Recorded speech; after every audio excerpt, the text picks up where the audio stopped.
The following broadcast is copyrighted by Pearl Municipal Broadcasting for the private use of our audience. Any other use of this broadcast without the written consent of Pearl High School or PMB Sports is prohibited.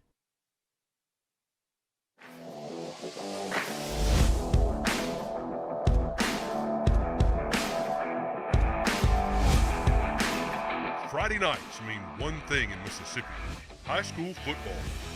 You've got a 50-yard line seat to the 6A powerhouse Pearl Pirates right here on PMB Sports. Now, batten down the hatches and hoist the colors. The Sky Family Dental Pirate Pregame Show starts now.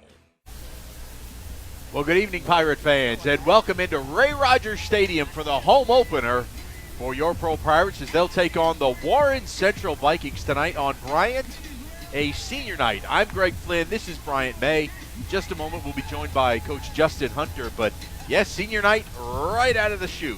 It is going to be very different for a lot of folks who are used to senior night typically being the last home game of the regular season. Tonight we're going to do it this season we're going to do it the first home game of the regular season. But what a great way to celebrate a whole lot of seniors who are going to mean a lot to this team, have over the last 3 years. And tonight we're going to honor those folks before the game, and you'll get to see it right here on this network. All right, we have Josh Manning down on the field. As soon as he can grab the head ball coach, we will get a word in there with him. I got him. Oh, here he comes, right at midfield, right on the Pirate head. Justin Hunter standing right on the Pirate head. How about that? I was making it easy for CB today. Justin, great night tonight, the home opener, adrenaline running high, senior night. How your kids feeling? Yeah, man, there's a lot of stuff going on, which is really neat. We had a senior pep rally today, senior night recognition tonight before the game and at halftime for the band. But, man, the cool thing about it is most of these people, some of them's coming for that, but they're all staying for a football game that happens at 7 o'clock, man. It's going to be a lot of fun. Can't wait to see our kids compete. Obviously, us and Warren Central is always a really good game, so really looking forward to it. Warren Central, boy, they did a number on Clinton in their opener, 28-7, and they're just physical. They are fast and they're physical from what it looked like. Yeah, I think those two words explain every Warren Central team that I've seen in the last 10 years being here. They're always so well coached, and they have continuity with the Morgan brothers that's been there for so long. And, they win a lot of ball games because they do a lot of things right and don't do many things wrong. They do a really good job just coaching their kids every year. But, again, the Pearl-Warren Central rivalry's been around a long time. Been some really, really, really good games, some one possession games, some overtime games, and I think we're in for another good one tonight. Well, when you look at what they did against Clinton and what you did against Neshoba Central, are we anticipating a defensive battle tonight? I don't know. You asked me that question after the game gets going, I can answer it a little bit better. But man, I think both offenses do some really good things, as well as defensively. Both teams play really, really hard. They forced a lot of turnovers last week, which was big for them in that game against Clinton. Clinton turned it over 5 times. That's what somebody during the week said. Well, Clinton turned it over 5 times. That's why it was so bad. I said, well, Warren Central calls those turnovers. It ain't like they just dropped it. So, like I said, I think we're going to be in for a good game tonight. But between two teams that probably are very similar as far as makeup. But telling our kids all week the team that's the most physical is probably going to win the ball game. Coach, watching some of the highlights from the Warren Central Clinton game, a lot of speed over there in the red and white tonight. What have you guys worked on, you and Austin Wilbanks, this week to try to slow down the speed coming out of that Viking backfield? Yeah, well, when they're on offense, obviously number 20 can really run. Kind of reminds me of you back in the day, Bryant May. I've seen some highlights of you. Yeah, you have. But number 9 is their guy. I think he kind of takes you to the ball. They move him around a lot. He's a really good high school football player. But where he's at usually depends on what they're trying to do. But we have to make sure we do not give up leverage, especially to the outside of number 20, because he can really run. All right, Justin, I know we've got senior night coming up here in a few moments. We'll let you get back to the team and get them ready. Thanks, guys. Appreciate y'all. All right, that is Thanks, head Justin. coach Justin Hunter. He talked about number 20 there, their running back, Eric Collins Jr., who is a junior. He led them in rushing last week. Very, very quick. Yeah, 15 carries, 88 yards, 2 touchdowns. They were at home last week. Kicked off the Red Carpet Bowl, and they hosted Clinton last week. We've been to a couple of Red Carpet Bowls back in the day. Thank goodness we were in there. Yeah, but about 6 yards a carry for Collins last week against a Clinton defense that a lot of times they're really good. We don't know a whole lot. They've only played one game. but a lot of speed. And so the linebackers and the defensive ends going to have to do a really good job of setting the edge tonight when they hand it off to number 20. And watch out, Coach Hunter alluded to it, number 9. We knew that he could come in at quarterback sometimes. They have Nash Morgan listed as their official quarterback, but he kind of runs that wildcat. Yeah, Maddox Lynch is number 9, stands 6'5", 234 pounds. That's the measurables of a D1 college tight end. That's an SEC player. That's right. There. But he's going to step in and play some quarterback. He scored a touchdown last week against Clinton, and so he's just one of those kind of big Tim Tebow-like, going to run right over you. And so at that point, man, the nose guards, the interior part of that defensive line, going to have to man up to slow down Maddox Lynch. All right, if we can, we'll take a look at the keys to the game here on the Sky Family Dental pregame show. You know, for Pearl, on offense, it's get the ball out quick because of that Warren Central speed. That's right. Jack Durr going to have to do a good job of finding athletes in the flat and do it quick. May not be a whole lot of go routes tonight. The offensive line's got a tall task with a very athletic defensive front for the Vikings that they'll have to protect Jack Durr when he drops back. And defensively, if we're going to be successful tonight, you'll be able to see it at home. Do we allow them to turn the corner? They don't run straight north and south up the field. They love to go east and west first and then try and beat you with their speed to the corner and then turn it up. That's right. We've already talked about Eric Collins, 5'9", 161 pounds. He's not a big guy, but he is super quick. And tonight they're going to do what they can to get him on the outside to try to find some space. Corners are going to have to come up and tackle. The safeties will probably play a little bit of a factor into the run game tonight for the Pirates. And finally, overall, man, just stay humble after the big win. It was an impressive showing against Neshoba Central. Right out of the gates, we're 1-0. That's half the win total that we had a year ago. So the kids were pumped, and they were pumped all week at practice. You just got to contain that a little bit and be humble. Yeah, it's one thing to be successful. It's another thing to stay successful. And tonight we'll face a very talented Warren Central team that we've seen a whole lot over the last 9 seasons, over the last 9 years. Pearl's won 4, Warren Central's won 5. What do you say, Greg Flynn, that we even it up tonight at an even 5-5? I love it. It is a beautiful night for football here at Ray Rogers Stadium. When we come back on the Sky Family Dental pregame show, we'll take a closer look at our offense, and we will spotlight air speed this week. Come back and find out. Come smile with Sky. Sky Family Dental of Pearl provides complete dental care for the entire family. Oral exams, cleanings, dentures, implants. Most insurance is accepted and financing is available. Call now to schedule your appointment. Come smile with Sky. When you're ready to make a move in Pirate Country, contact Penny Pitts with Havard Real Estate Group in Pearl. Penny is a multi-million-dollar producer and loves to help her clients find the home of their dreams. If you are a first-time home buyer or ready to upsize or downsize, she is the agent for you. Penny is a Pearl High School graduate and an avid supporter of Pirate athletics. Make your move with the home team. That's Penny Pitts, Havard Real Estate Group.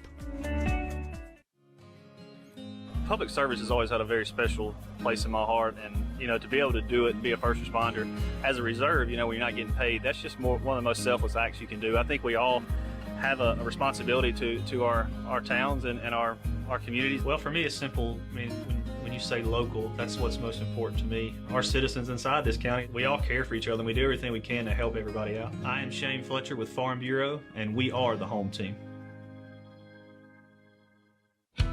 When something works this well, Paying bills? This site is so comprehensive. I do all my banking online. More time for coffee. you want to get others excited about it too. Yes, honey. They're very conscientious, and they're about helping us map out a plan for our future. It's nice to know we make a It was difference. so easy. They had lots of creative ways to help me afford the loan for the cutest car I've wanted And for that a so great long. bank is a really important thing to have. Comprehensive, conscientious, creative, community bank like no other bank you know.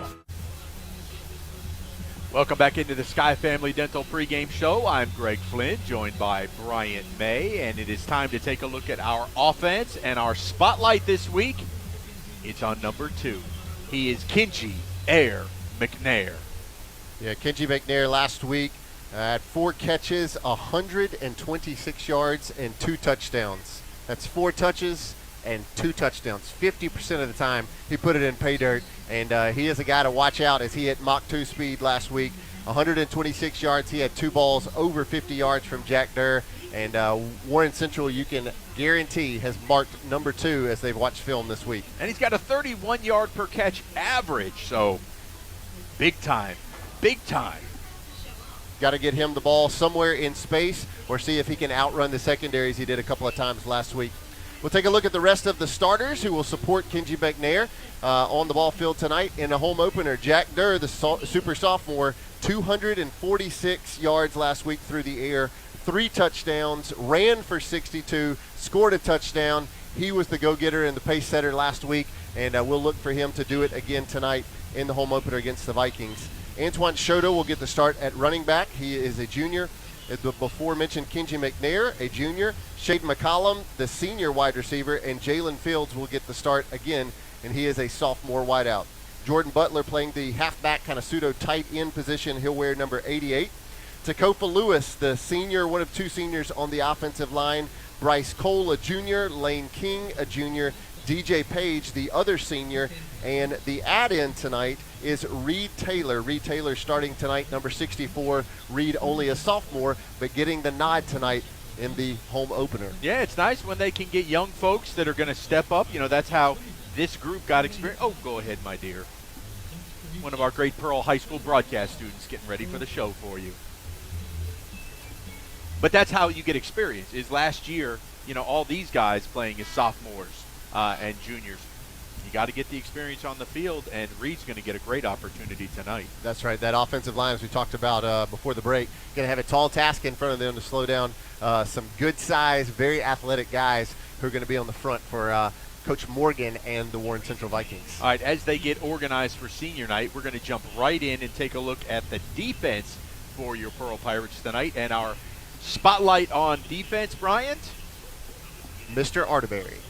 Caleb the Assassin Arterberry. He wears number 12, and my goodness, he can hit you into last week. Yeah, Caleb was everywhere, speaking of last week. He was all over the field.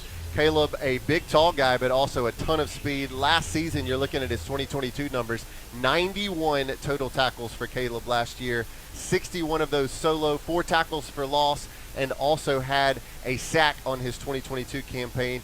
And he is going to be a guy who's going to have a tall task of chasing down Collins, the running back for Warren Central. And those are sophomore numbers. That's exactly when he was a sophomore. And he is truly, with Kavion Freeman still out of the lineup, he is our lead linebacker with Ken Mangum.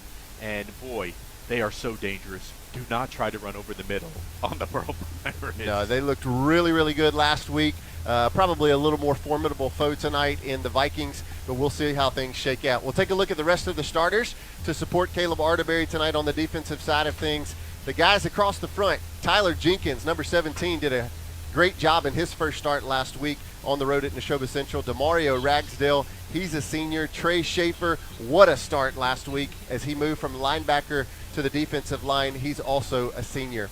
Cam Hewitt will play defensive tackle tonight, and a junior. He was a leader on the ball club last year as a sophomore, and he continues to grow into his potential. 2 seniors holding down the middle of the linebacker core, Ken Mangum, a senior, and Devon Draper, also a senior. Your secondary tonight, the same as last week, Antonio McFarland, Marquell Lake, Jaden Thompson, and Omarius Johnson, and all of those guys are juniors. You know, I think the big key is it's going to be a lot like last week, I believe. Warren Central's offense kind of plays to our defense's hands because they're going to try and run the ball. That's what they are. They're rushing. They're not going to throw it a lot. They're going to try to throw it to be effective, to try and get the linebackers to drop off. But it's a very similar game plan, I think, that we can carry from one to the next. It's just much more talented. Yeah. A few more athletes than we saw last week, but, man, that game plan was so good last week. 35-10 victory, and the only touchdown was when we fumbled the ball on our own 12-yard line, and they only had to go 12 yards for a touchdown. But other than that, man, that defensive front looked so good last week into the backfield of Neshoba Central. You hope that the same thing can happen tonight against a pretty talented Warren Central offense, but we believe we're going to see a true freshman quarterback. Can they shake him up a little bit? Well, it's easy when you take the snap and you turn and hand the ball off. Although you get That's nervous, right. You could drop the ball. We'll see. Clinton's quarterback dropped the ball all over the field last week, and he was a newcomer for the Arrows, and Warren Central capitalized. Yes, Clinton turned the ball over 5 times, as Coach Hunter said, but Yeah, somebody had to force those, and somebody had to recover them, too.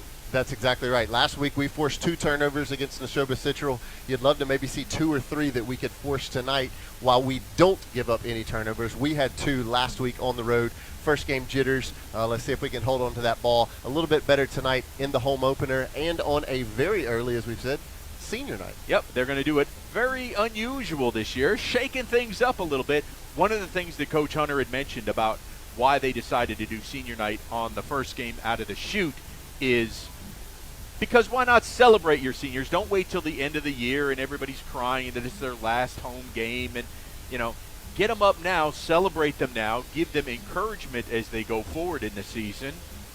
It's non-traditional, but we'll see how it works out. Change is not always bad, right? Well, from your high school days, did you enjoy that senior night always at the end of the schedule, or can you see it from the perspective of, all right, let's do it right out of the chute? No, as you described it there, I do see that. I mean, for me, it came at the end of the season, and there were so many emotions. We lost on senior night. It was a tough loss.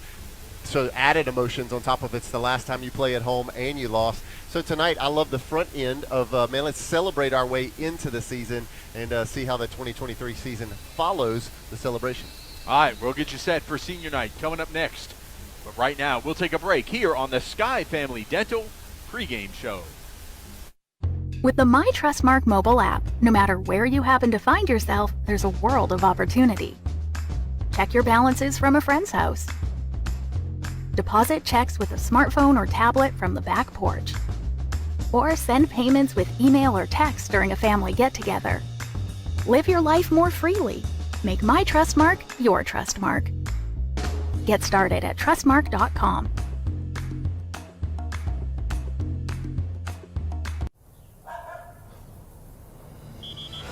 Let's give him a Renaissance replay. Make the right call for 24/7 roadside assistance and sign up for Renaissance Rewards Extra Checking today. So when are you going to give me back for the pizza? Oh, personal foul. Let's give him a Renaissance replay.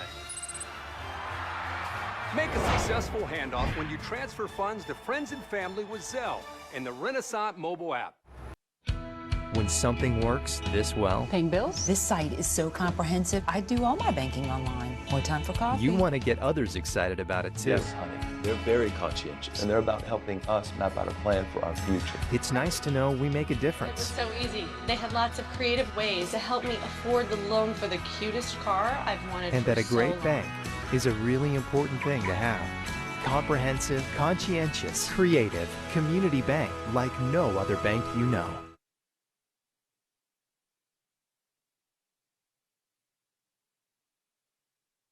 Players, our seniors and their families, along with the Gridiron girls, making their way out onto the field. You know who I really applaud that are capitalists? The people that came up with making the big helium balloons with the numbers. Yeah, they cash in with every sport. They're doing well tonight as they enjoy the evening on their yacht.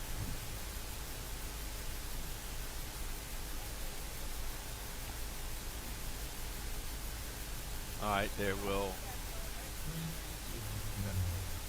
Number 1, Kavion Freeman. Escorted by his family and friends.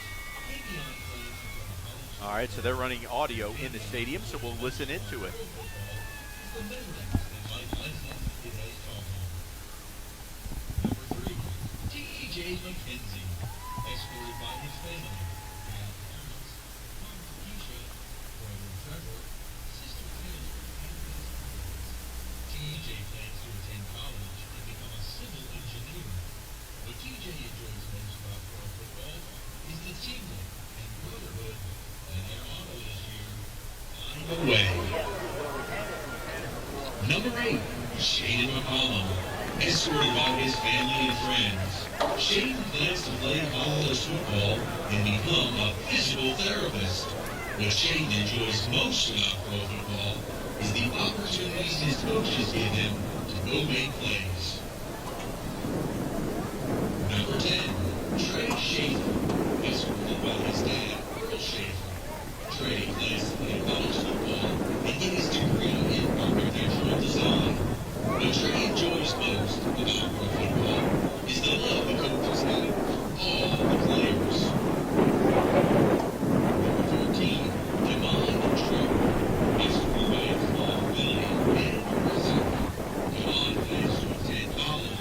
major in mechanical engineering. What Devon enjoys most about pro football is the memories he has made with friends and coaches. Number 23, Demario Ragshead, escorted by his family. Demario plans to go to college and pursue his dreams. What Demario enjoys most about pro football is being around teammates and having fun playing the game he loves. Number 26, Wyatt Jetterjack, escorted by his family. Mom Randy, stepdad Chris, Dad Chaz, and Grandma Joe. Wyatt plans to attend college and hopefully continue to play college football. Wyatt enjoys most about pro football is the brotherhood of the team and the coaches who believe in everybody and also hitting things. Number 28, Ken Mangum, escorted by his mom and grandma. Ken plans to go play college football and become wealthy. What Ken enjoys most about pro football is the bonds and friendships he has made, and nobody can compete with Coach Willie. Number 29, Derek Garner, escorted by his mother Felicia Garner. Derek plans to go to college after high school. What Derek enjoys most about pro football is hanging out with his teammates. Number 31, Cedric Reed, escorted by his mother, Kelly McMillan. Cedric plans to join the Army after high school. What Cedric enjoys most about pro football are his teammates. Number 35, we have Joe Hall, escorted by his family, Dad Pete, Mom Angela, and Sister Bailey. Preston plans to attend Holmes Community College and enter into the electrical lineman program. Now we got 11 again. Just us. Number 35, Billy Joe Hall, escorted by his family, Dad Pete, Mom Angela, and Sister Bailey. Preston plans to attend Holmes Community College and enter into the electrical lineman program. What Preston enjoys most about pro football is the friendships and the family that he has made and the life lessons that football has taught him. Number 38, Clayton Bruce, escorted by his family, Mom Amanda, Brother Colby, and Aunt Misty. Clayton plans to go to college and work to become a physical therapist. What Clayton enjoys most about pro football is the tough summer workouts and all the coaches who pushed him to be a better person every day. Number 40, Alan Jackson, escorted by his family, grandparents Ann and Don Smith, Aunt and Uncle Diane and Chad Davis, Brother Hayden, cousins Kirsten and Miles, and Mom Alicia Renfro. Talon's plans after high school are undecided at this point. What Talon enjoys most about pro football is the life lessons taught and the friends he has made. Number 45, Gabe Valerio, escorted by his mom, 44. Gabe plans to attend Hines Community College to pursue engineering or welding. What Gabe enjoys most about pro football is being able to meet all the guys and play with them. Number 50, Caston Channel, escorted by his family. Caston plans to become a welder after high school. What Caston enjoys most about pro football is just hanging out with his friends on the field. Number 51, Dakota Lewis, escorted by his family and mom and siblings. Taco plans to attend college and continue playing football and pursue a degree in computer technology. What Dakota enjoys most about pro football is pancakes and winning. Number 53, DJ Page, escorted by his family, Andrea, Shay, Kyra, and Jazari. DJ plans to go to Ole Miss and study business. What EJ enjoys most about Pearl football is all of it. He loves everything about it. Number 61, Jacoby Simpson, escorted by his family, Myra and Sarah. Jacoby plans to join the military and then get his CDL license so he can become a truck driver.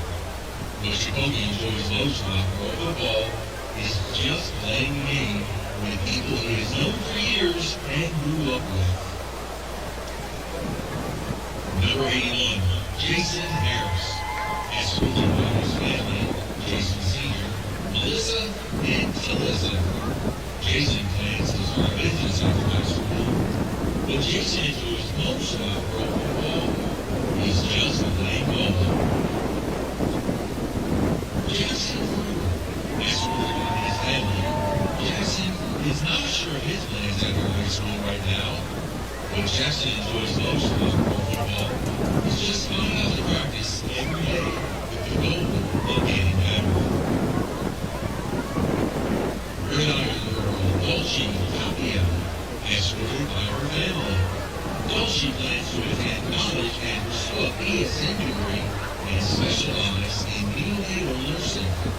What Dolce enjoys most about Pearl football is being a gridiron girl and getting a lot of bonus points, building bonds with all the coaches and popsicles during practice. Gridiron girl Jemiah Turner, escorted by family and friends. Jemiah plans to go to college and major in kinesiology. What Jemiah enjoys most about Pearl football is the bonds she has made with all the coaches and players, and of course, Friday nights. Gridiron girl Alexia Patterson, escorted by her mother. Alexia plans to go to college and major in cosmetology. What Alex enjoys most about Pearl football is watching how strong team can run the game.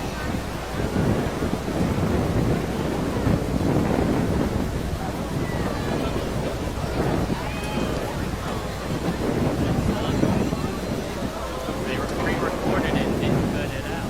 Cut out the link.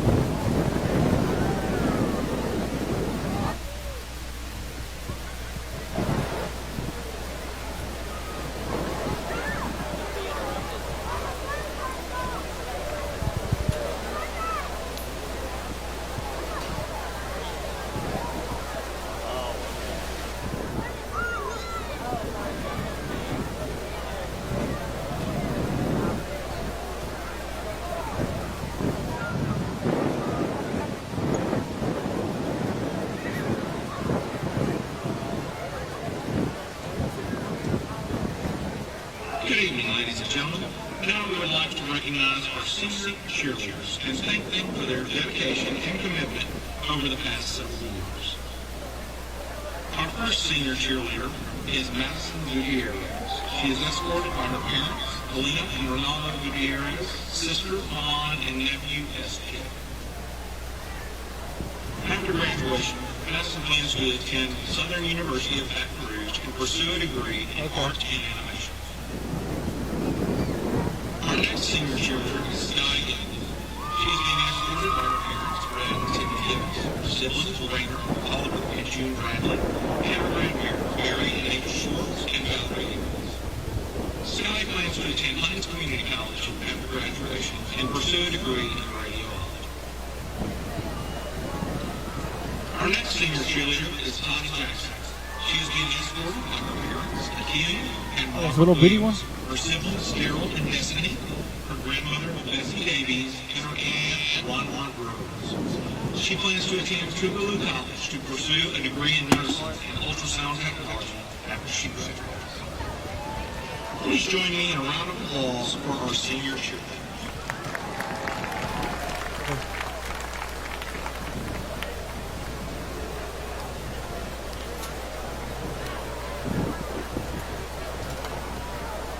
Tonight, we would like to honor our senior dancers and thank them for all the hard work and dedication they have given to this team over the years. Our first senior to recognize tonight is Jaden Lee. Jaden is escorted tonight by Cadence and Show.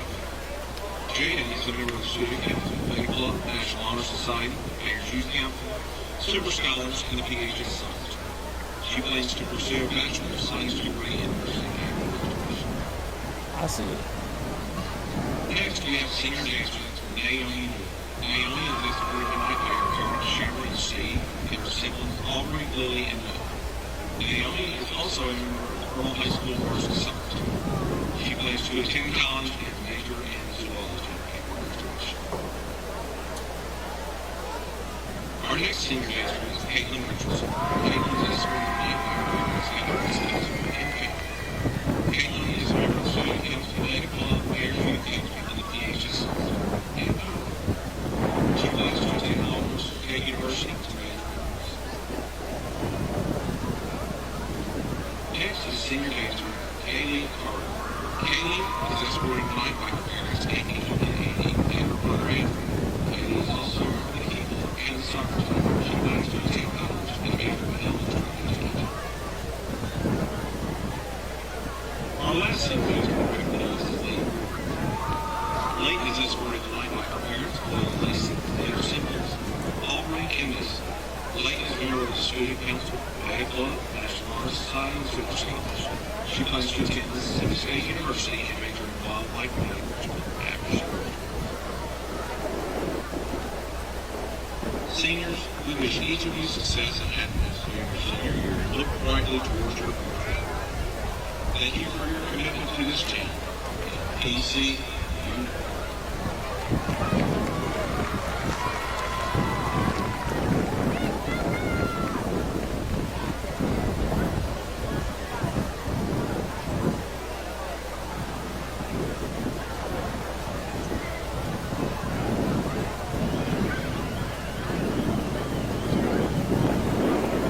All right, well, that concludes the senior night activities for our cheer and dance team, the football team, and the Gridiron Girls.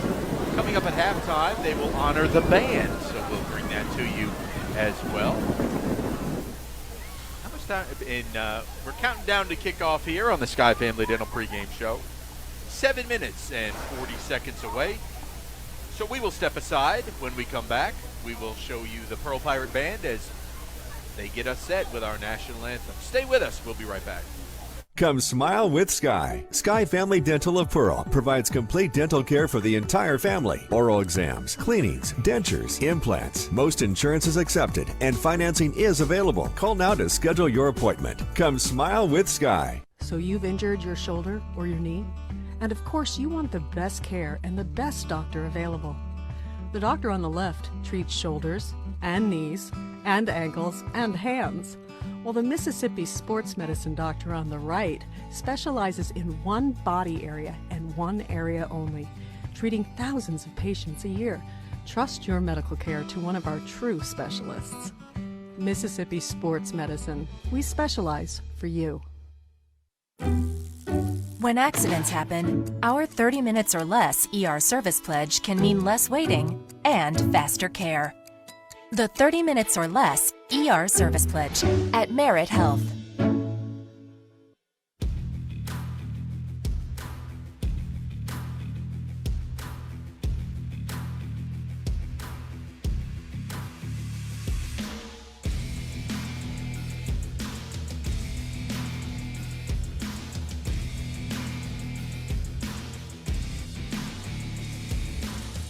Shop, stay, dine, and play at The Connection, Mississippi's retail entertainment destination, located at the intersection of I-20 and I-55 in Pearl.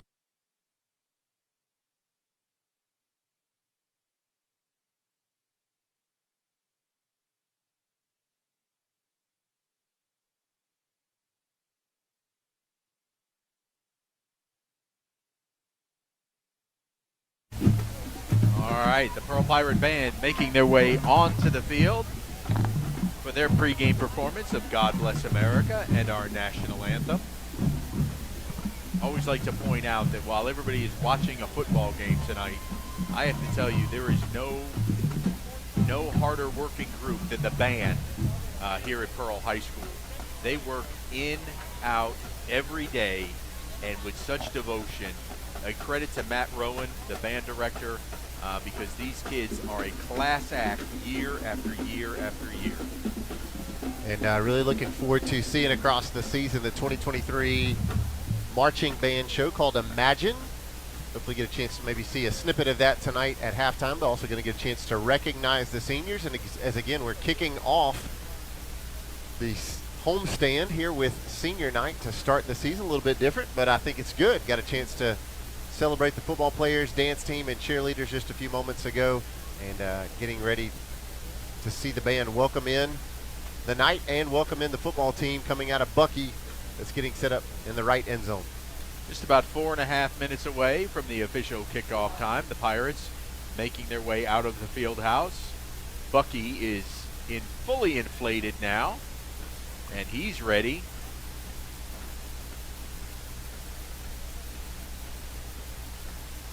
Bucky has done us well for many, many years.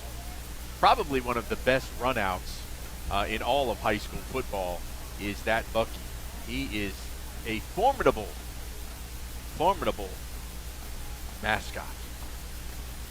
Just about as tall as the goalpost. That is no small inflatable. Let us now turn things over and let you listen in to the Pearl High School Band with God Bless America, followed by the national anthem, sung by the Pearl Choir.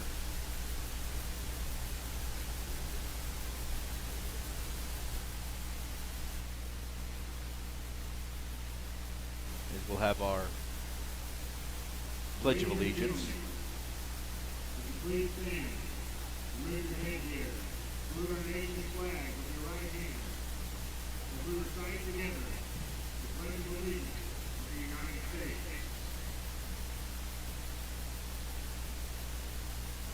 The Pledge of Allegiance to the flag of the United States of America. Please stand. Indivisible, one nation, under God.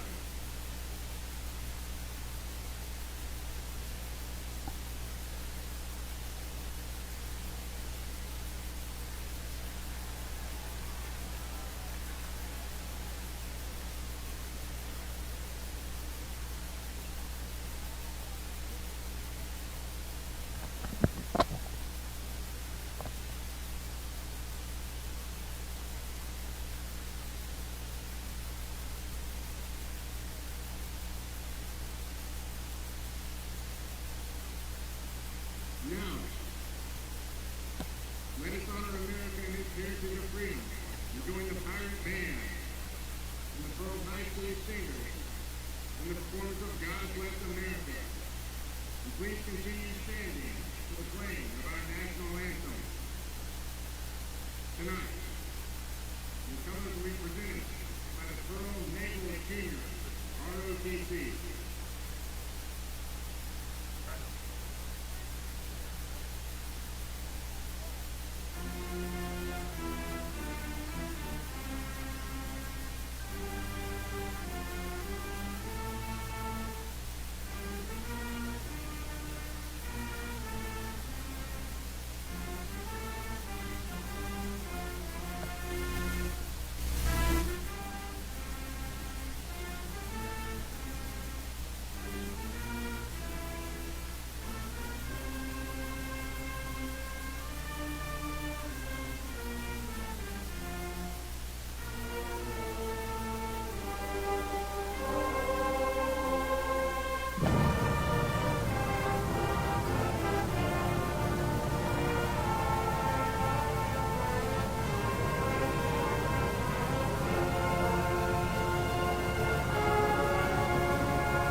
One of the best bands in all the land, the Pearl High School Marching Band.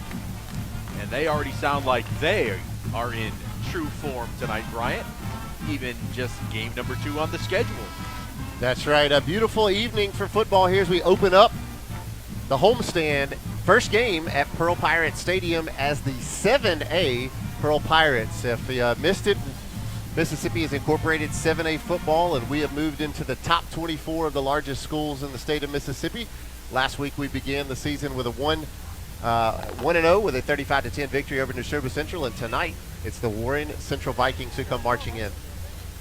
Well, and I find it interesting that Warren Central was just on the outside looking in from school population-wise. They remained in 6A, while Pearl just barely squeezed in, I believe, at number 23 to 7A.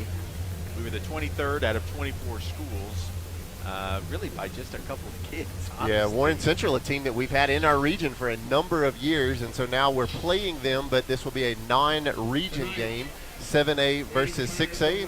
Greg, it looks like the 18 seniors or so are the captains for tonight, getting ready to march out for the coin toss.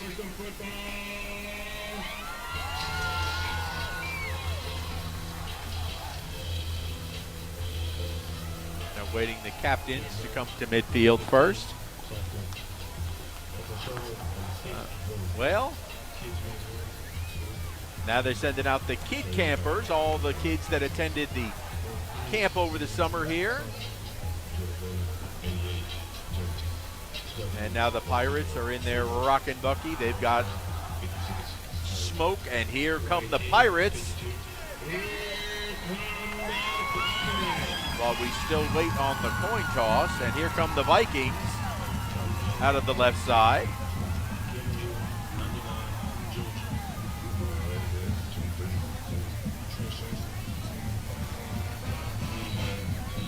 Looks like the 3 senior captains stepping out for the Pirates all the way to midfield. Number 12, Caleb Arterberry. Number 28, Ken Mangum. And number 51, the offensive lineman, Takofa Lewis. Well, Caleb is a junior. That is correct. Caleb is a junior. That is correct. But that getting the oversight opportunity to get out there. But all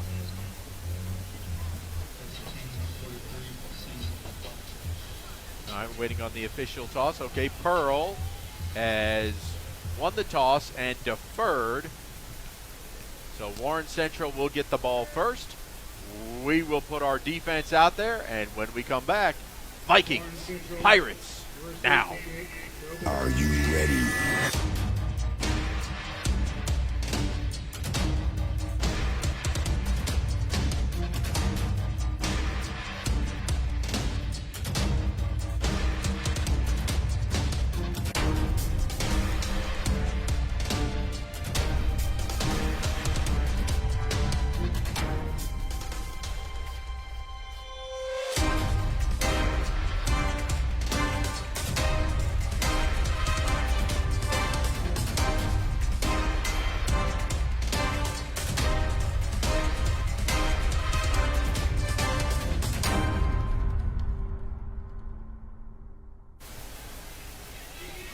Good evening, Pirate fans, and welcome to the home opener of the 2023 season here at Ray Rogers Stadium.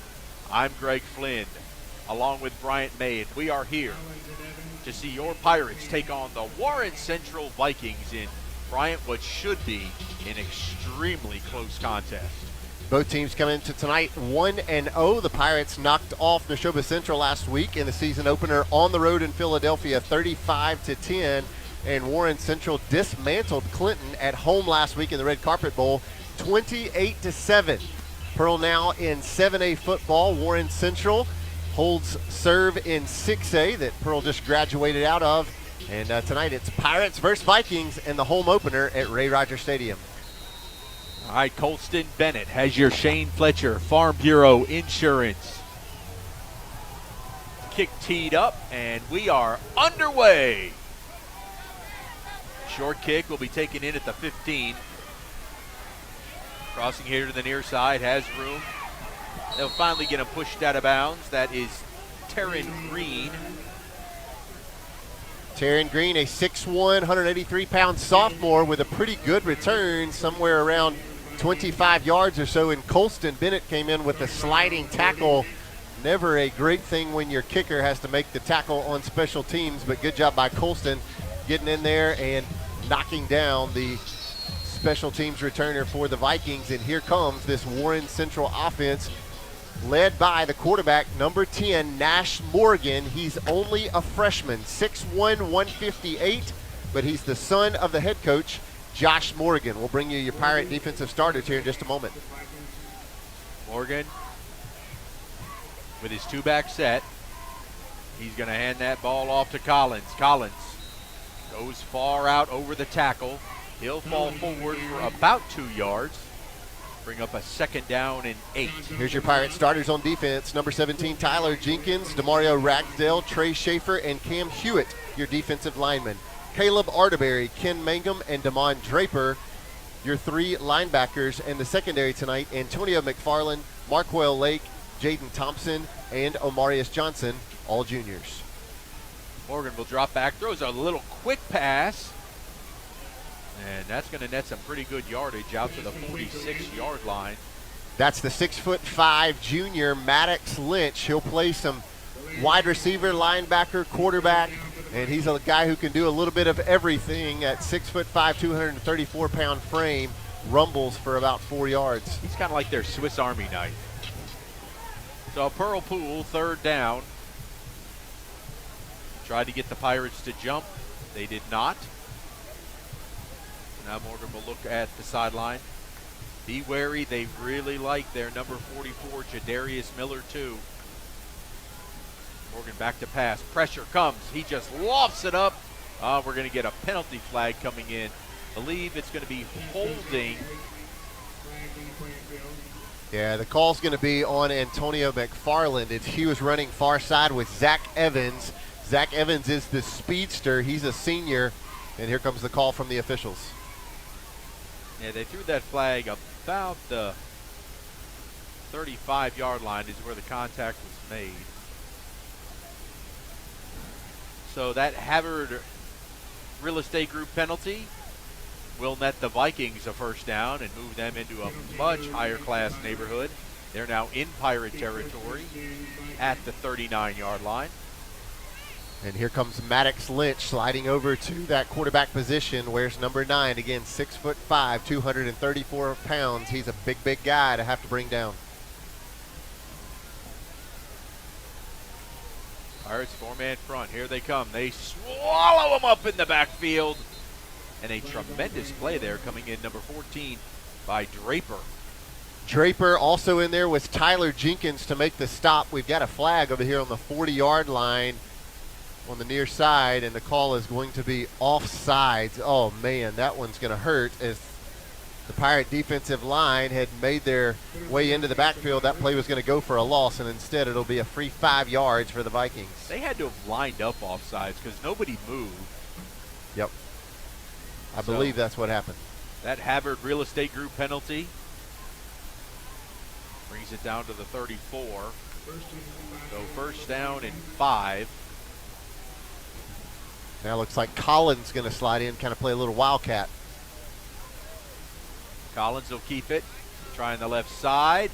He's stacked up and thrown back by a host of Pirates. Jaden Thompson. Yeah, great job by the defense. That time, Gabe Valero. Did I say that right? Valerio. My apologies, Gabe, because that was a fantastic tackle. He's a senior getting a start tonight. Yeah, well, 45 making a difference right there as Collins was running behind multiple blockers, and Valerio got in there and stuffed that run for a loss of 1. So 2nd down and 6 now.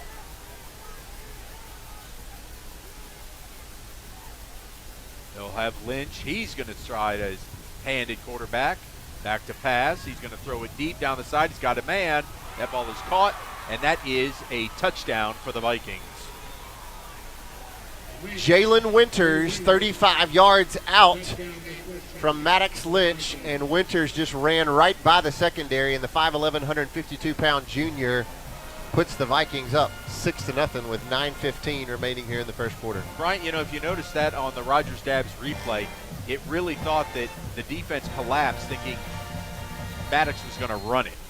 Yeah, and that's typically what Lynch would do. And that's why I think he got so open down the field. They guessed wrong. You got to guess sometimes. It's going to happen.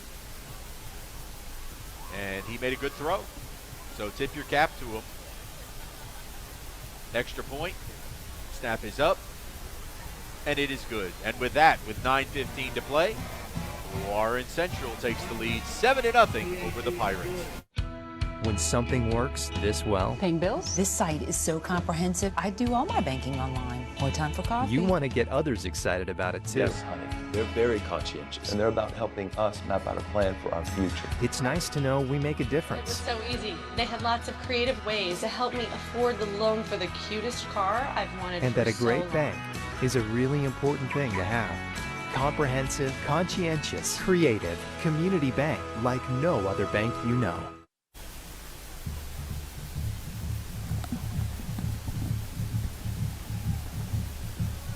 All right, welcome back in. Warren Central grabs the early lead, 7-0. Pirates will get the ball for the first time. 9:15 to play here in the opening quarter of the home opener and senior night. Warren Central kicker Jonah Artman, he's but a sophomore, will lean into the Shane Fletcher Farm Bureau Insurance kick. And this ball will be taken in right at the 5. Kinchi going along the far side, trying to turn the corner. We got a flag down right around the 20-yard line. You hate to see where those come out because that's typically against the return team. So we'll see what the Havard Real Estate Group penalty is. No, they will wave it off. A blessing. Absolutely. Pirates catch a break there. We'll take a look at the starters. Led as the offense will be led out by the sophomore quarterback Jack Durr. Over 300 yards of total offense last week for Jack. Antoine Shoto will get the start in the backfield, number 6. Wide receivers Kenji McNair, Shaden McCollum, and Jalen Fields. Jordan Butler will be your halfback. And the offensive linemen, Takofa Lewis, Bryce Cole, Lane King, DJ Page, and Reed Taylor, the sophomore, gets the start tonight. On first down, Jack, quick throw. That's to Fields. He can't handle it. It was a forward pass. Incomplete pass. He was trying to jump on top of it as though it was a live football, but it was not. So that will bring up a second down and 10. Also seeing Marquell Lake getting some action in early on offense. We saw Marquell slide in last week against Neshoba Central, and he was a difference maker. He's an athlete, and Coach Hunter putting him to action on both sides of the ball. Boy, if Jalen holds that, he turns that corner, he's going a long way. Here's Jack throwing it. Had a man looking for Fields once again, too high. And we will have our first Pearl Pool third down for the Pirates. Kind of going from the deep end here, 3rd and 10. Back-to-back plays, trying to go sophomore to sophomore. Jack Durr to Jalen Fields.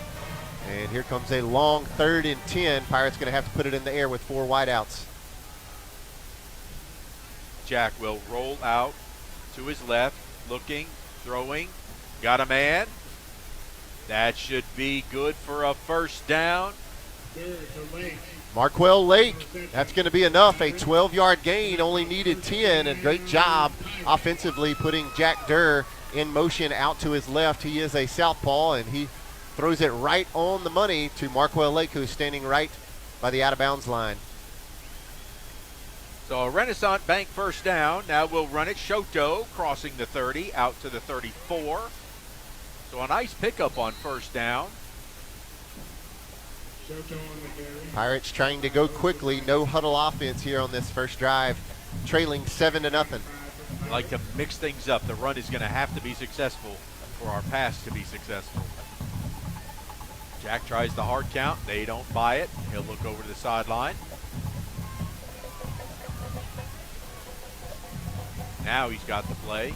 Moving Shoto around in the backfield. Oh, and we snapped it and he wasn't ready. Jack's going to fall on it back at the 11, and he was not ready for the snap. I don't think anybody was ready for the snap. It was launched back there, and very fortunate for Durr to be able to recover that ball.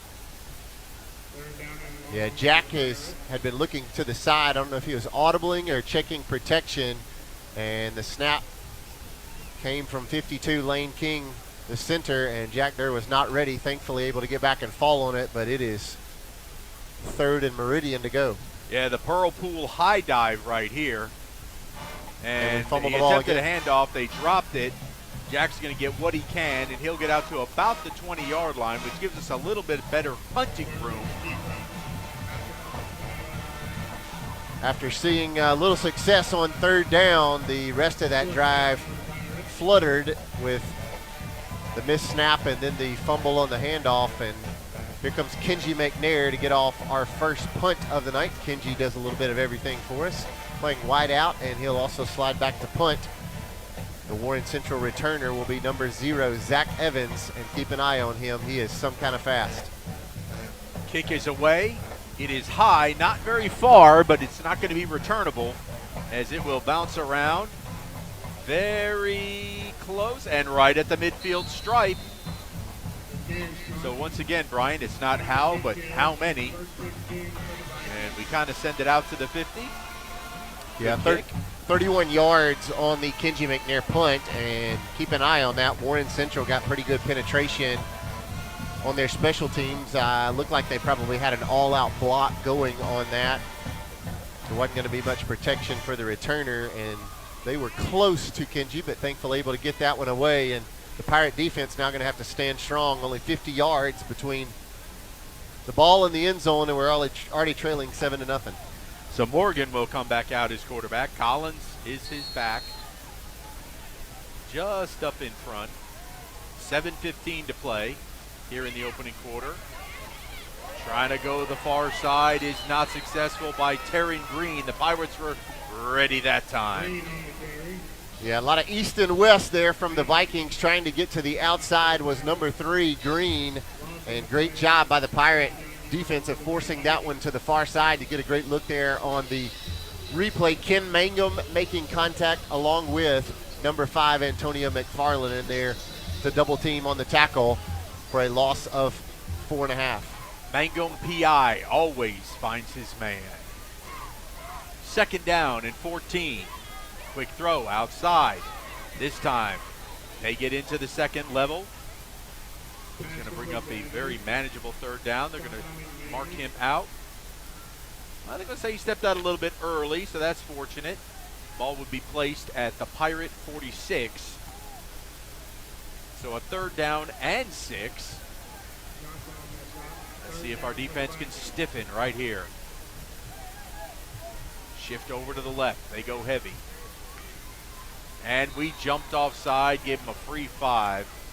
That Havard Real Estate Group penalty will make it 3rd down and close to 1 now. Second offsides penalty of the first quarter against the Pirates, and that one made 3rd down a lot more manageable. And I want to say that was 45 Valerio that jumped. So now the Pirate defense get down and dirty in the trenches. Collins the back, Morgan the quarterback. All right, they'll go heavy on their right side now. Collins cuts it back to the left. Hit the weak side, and he's going to pick up the 1st down.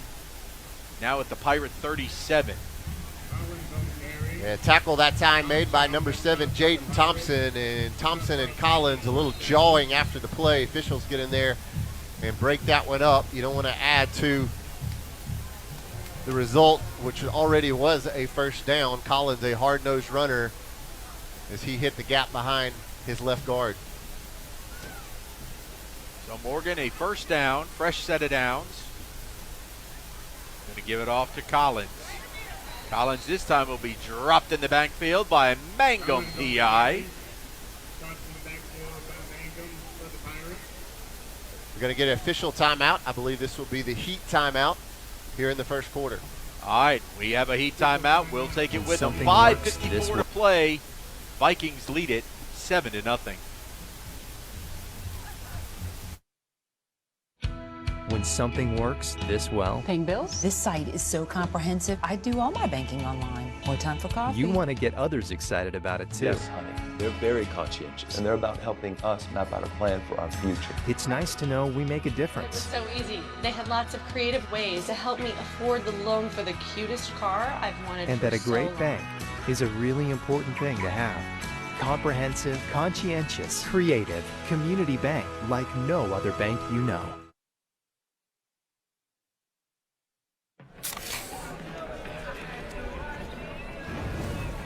Dude. Fire. Grill master, huh? Burgers, better with Pepsi. It's fourth down, seconds on the clock.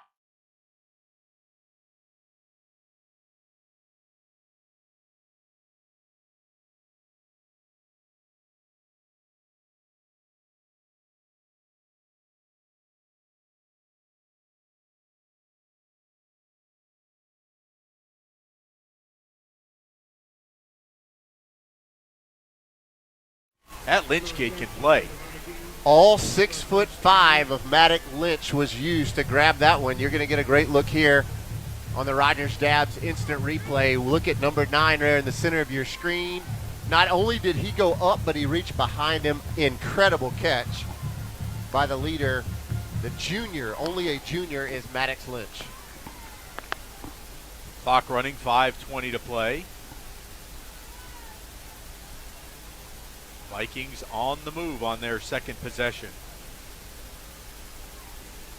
Morgan's going to throw it up again. This time, incomplete.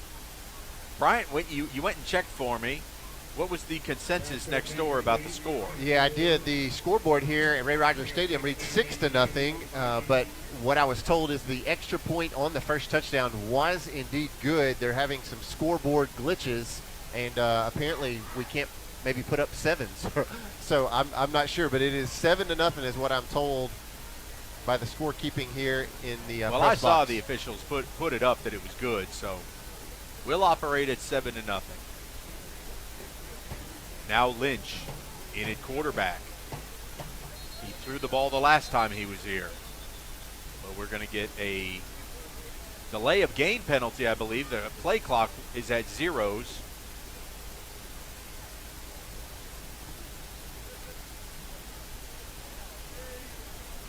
But now nobody seems to be moving. No We're going flag. to wave it off. They're going to reset the play clock. So second down and 10 from the 25-yard line.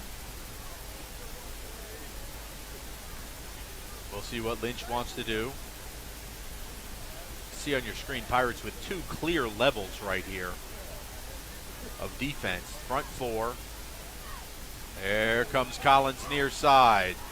He broke through the defensive line, but a flag comes in.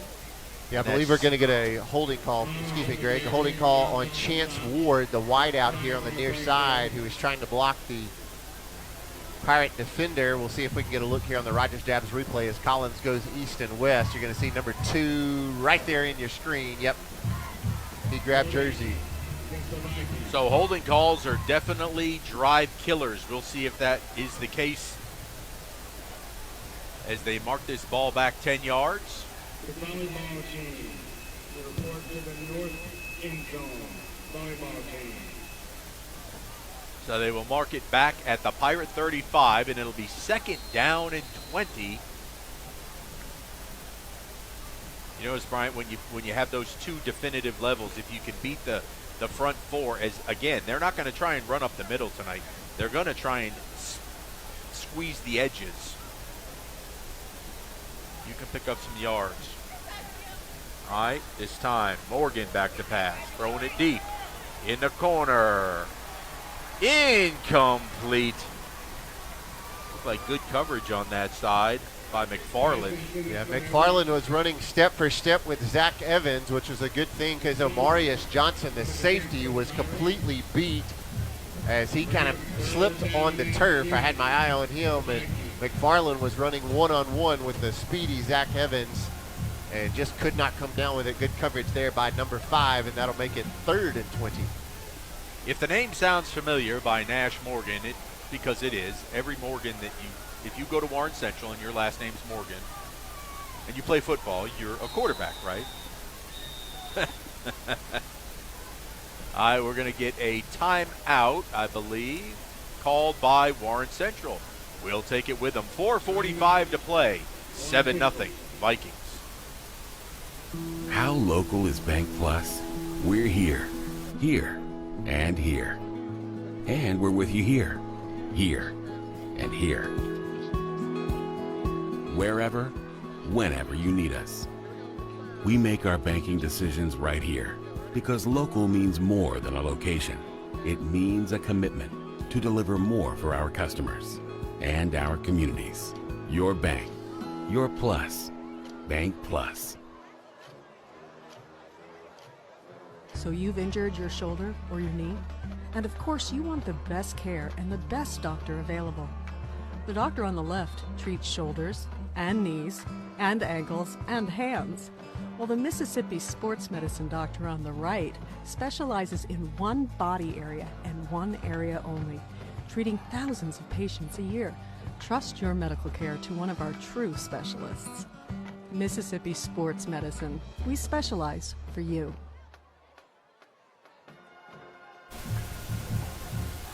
A 3rd down and 20 facing the Vikings right here. Nash Morgan in at quarterback. He's pressured. They're going to try and throw a screen. Collins has got it, and he slips down. The Pirate Turf Monster is going to force a punt now. Thank goodness for the Turf Monster, because that was a great drawn-up play, and Greg, it looks like they're going to leave the offense on the field as Collins was wide open, and he had multiple blockers on that screenplay. And thank goodness the 32-yard line reached up and grabbed the ankles of the running back Collins, and here comes 4th down. 4th and 17, and they're going to go for it. I believe the Pirates got a timeout as some of the defensive linemen were jumping up and down as they wanted to be set for this 4th down play. All right, we'll step aside, take a quick one with them. 4:12 to play in the first quarter. Vikings leading at 7. At Bob Boyd Honda, we pride ourselves in getting our customers the best deals around. Usually that means when we're selling cars, but right now, Bob Boyd is in the market to buy. We're offering top dollar for pre-owned autos, trucks, and SUVs. Come by, talk to our dedicated team, and discover what a great time it is for Bob Boyd to buy back your used vehicle. Any make, any model. Whether you're selling or buying, at Bob Boyd Honda, you get a deal.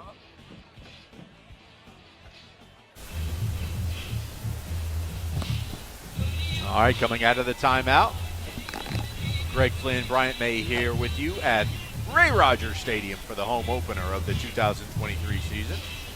Right now, it is the bad guys in front, 7-0. Warren Central facing a 4th down and 17, and the offensive unit remains on the field. Nash Morgan.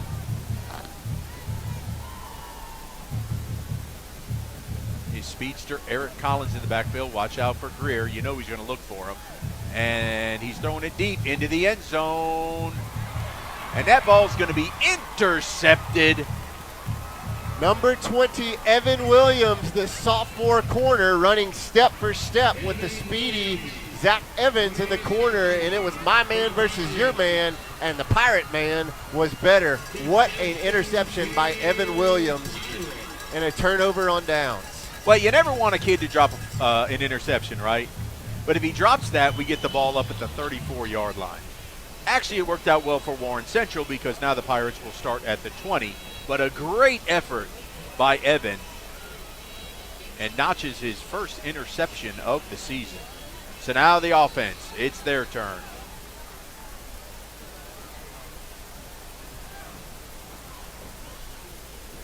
Jack, this time will hand it off. Shoto, I believe, looking for some room. He's going to get it up to the 25, so a nice gain on 1st down of 5 yards. Shoto, very shifty. We want him to blossom into our latest version of Showtime Shoto.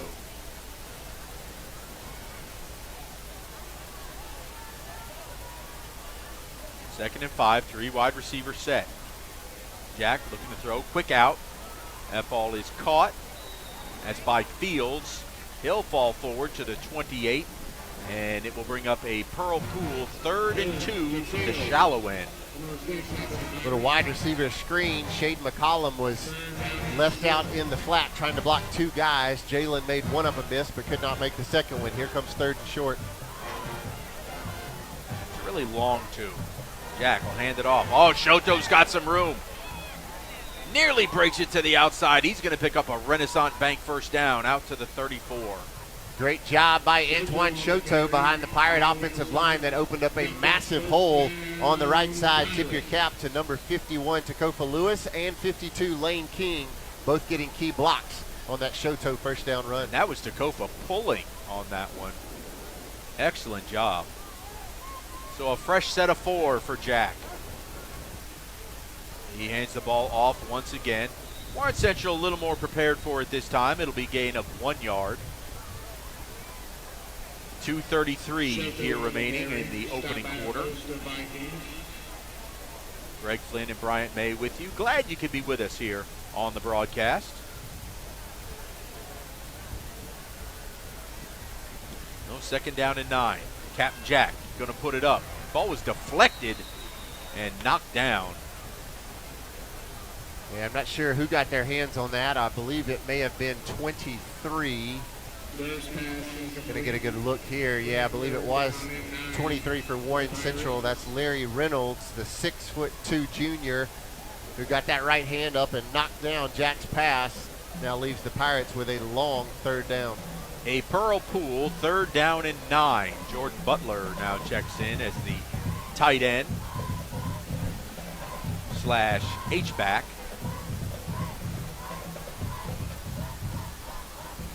Durr looking to throw. He's flushed. He'll step up. Trying to make something happen. He stays on his feet, puts his head down. He's across midfield and will step out of bounds. Captain Jack, fearless. How did he do that? He's Houdini. I mean, literally. Captain Jack looked like he was about to get his head taken off. Check it out here on the Rogers Dabbs instant replay. Jack not afraid to run it. But watch this right here as he eluded 2 guys, and the Warren Central defenders are the ones who laid each other out. So 1st and 10 now. Renaissance Bank moves the change to midfield. Durr back to pass. He's going to throw it deep down the left side, looking for Gingy, and that ball nearly intercepted. Threw that right into double coverage, and they dropped it.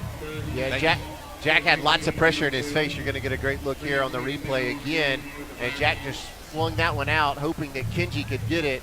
Jack would probably like to have that ball back as the 2 Warren Central defenders really knocked it away from each other, negating the interception. And the ball, thankfully for the Pirates, falls harmlessly to the turf. Ben Alexander now checked into the backfield. 4 wide receiver set on this 2nd and 10 from the midfield stripe. Jack will throw it out into the flat. He's got Fields. Fields cuts it back in. He'll get inside the 50. Nearly lost that football. It was jiggling around. Flag dropped around the 43-yard line, and I believe it may be a hold against one of the Pirate wideouts trying to throw a block for Fields. We'll see what the white hat tells us, and that is what he says. It is indeed. 4th penalty of the night against the Pirates. So, yeah, you got to mark this as a spot foul. So it won't quite leave us 2nd down and 20.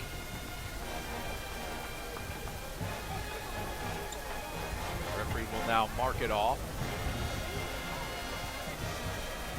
Yardage was to the 47-yard line of the Vikings, and that will now push the ball back to the 44-yard line of the Pirates. So 2nd down and 16 now. We'll go back to 3 wide with Jordan Butler closing in as the H-back tight end. Durr looking to throw, throws it out to his right, too high. Looking for Shaden McCollum over there. Shaden's tall, but hasn't had a growth spurt quite big enough to get that one. Jack feeling the pressure in the pocket, and That was a long throw from one hash way past the other one, all the way across the field to Shaden McCollum, and now a long third down. You're trailing 7-0. Don't do anything crazy here. You don't want a bad turnover. So Pearl Pool, 3rd down and 16. Jack, he's going to try to throw a wide receiver screen, get it in the hands of Kinsey. Kinsey trying to make people miss. He's going to be inside the 45. Let's see where they put him, at the 42-yard line. So decision time, it'll be 4th down and 2. And I don't know that we have any intention of punting this football. Yeah, I like the play call from Justin Hunter and the offensive staff to cut it from 3rd and 15 to 4th and 2. Great job by Kenji showing his athleticism. Great blocks on the outside as well by Reed Taylor and Tacopa Lewis. That just shows how dangerous we are. Just get your ball in the hands of the playmakers quick, and they can make something happen. So on 4th down, we're going to hand the ball off. Ben pushing, maybe second effort, and he's going to be a little short.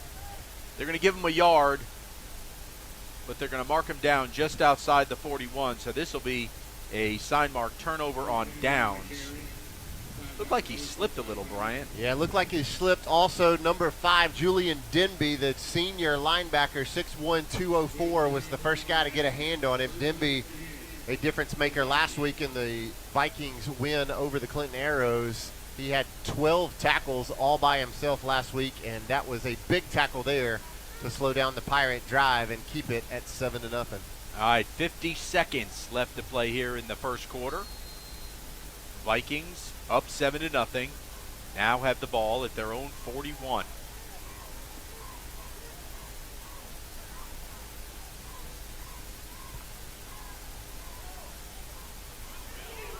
New quarterback in, but it didn't matter right there, as blown up on the play.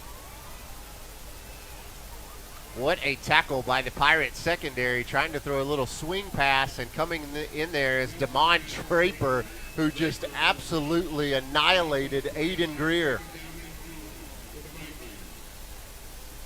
Quarterback that was in that time, Ryan Nelson, and he'll stay in there for this series. Always got to keep your eyes on Greer at the top of the screen. He'll throw back this way. Ball's deflected and nearly intercepted. I believe that was Tyler Jenkins, who was coming in from his defensive end spot and got his hand on that Nelson pass, and a couple of Pirate defenders were super close to being able to pick that one off. Ryan Nelson, the quarterback now, he's a senior. Boy, Jenkins has just been a dominant force in this second game of the season. He played a great game at Neshoba. And there, if you can't get to the quarterback, what do? Get your hands up. So a Pearl Pool, 3rd down and 16. Looking to throw pressure, steps up, and he will not escape. Demario Ragsdale fights off of his defensive line position, and great job by Demario sliding over. And the senior gets a huge tackle against the speedy Nelson, and he's going to force a Viking punt as the first quarter comes to an end. Super Mario makes something happen to get the ball back to the Pirates. That's the end of one. Vikings lead it 7-0.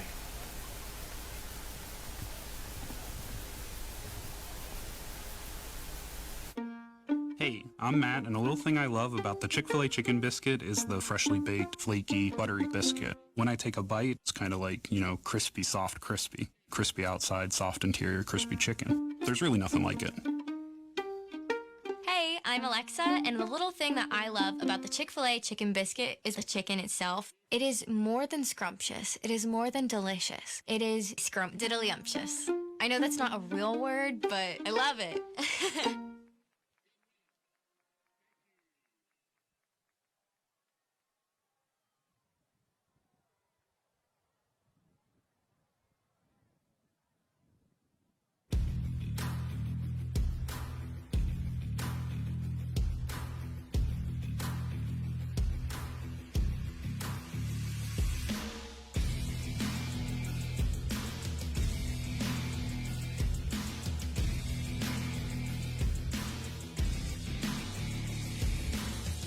Shop, stay, dine, and play at The Connection, Mississippi's retail entertainment destination, located at the intersection of I-20 and I-55 in Pearl.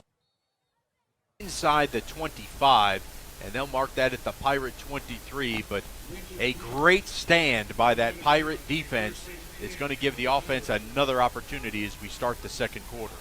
Take a look at some first quarter stats. 21 yards of rushing for the Pirates, -1 for Warren Central, 29 yards through the air for Pearl, 56 for Warren Central. Total yardage through the first quarter tonight, Pearl with 50 total yards, Warren Central with 55. Vikings lead on the scoreboard, 7-0.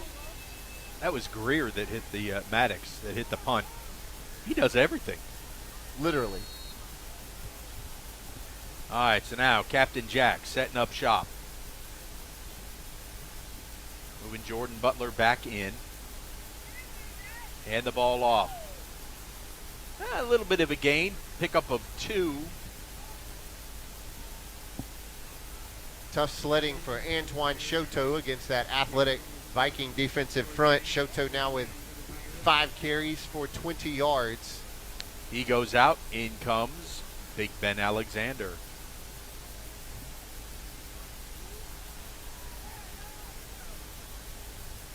Quick throw. Jack too hot to handle there for Fields. That was a 97-mile-an-hour fastball. Jack now 4 of 10 for 29 yards. Still early on the night. Yep, just barely less than a minute into the second quarter.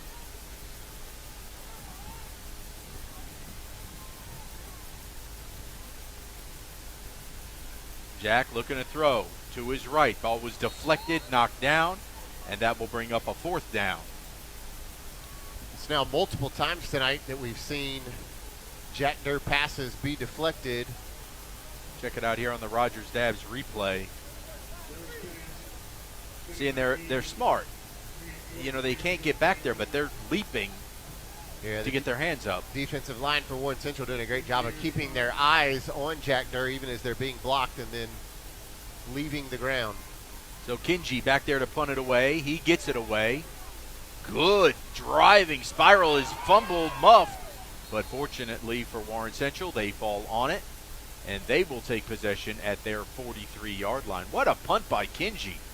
Yeah, great job by a man who does a whole lot for this Pirate team. We'll take a look at some early scores from a couple other games happening around the state and around 7A. Madison Central tangling with Brandon tonight, and Madison Central leading 20-7. Wow. Brandon, after the loss last week at Picayune. Go Jags. It's still early, but they could be headed towards 0-2 on a 2023 season in which there were high hopes for the Bulldogs. That game's in the jungle, too, is it not? I believe so. Clinton and Northwest Rankin also going head-to-head tonight. That one is tied at 7 apiece in the first quarter. So Coach Morgan giving his offense their instructions. 10:57 to play before halftime. Warren Central, the lone touchdown in the game. Pirate defense trying to stand tall again. They forced a 4th down punt the last time. And Coach Morgan is, well, let's just say he's trying to get some clarification from the referee on something.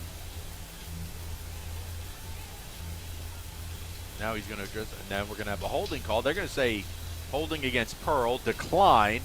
Did not see a flag come down, but they will decline it. Yeah, apparently it will not matter. Again, an early and somewhat unusual but celebrative night here at Ray Rogers Stadium as we kicked off the homestand, or the first game of the season at home, should I say, with senior night, recognizing our football players, cheerleaders, and dance team before the game tonight on the Sky Family Dental pregame show, and then we will have a chance to recognize the senior band members coming up here at halftime. That umpire, the official, was itching to just mark that penalty off, and then they threw it back in, and they will set it down right where they recovered the fumble. Now the big question, who will we see at quarterback? It looks like it will again be Ryan Nelson, the 3rd Viking quarterback of the night. Somewhat unusual, Greg Flynn. Yeah, the Coach Morgan's trying to mix things up. We still haven't seen a carry yet for their big number 44, Jadarius Miller. He's in the kind of that short back. Collins is the deep back. Greer is here on the near side. Look at that size difference he's got. Greer goes in motion. We're going to hand it to Collins. Collins going out wide.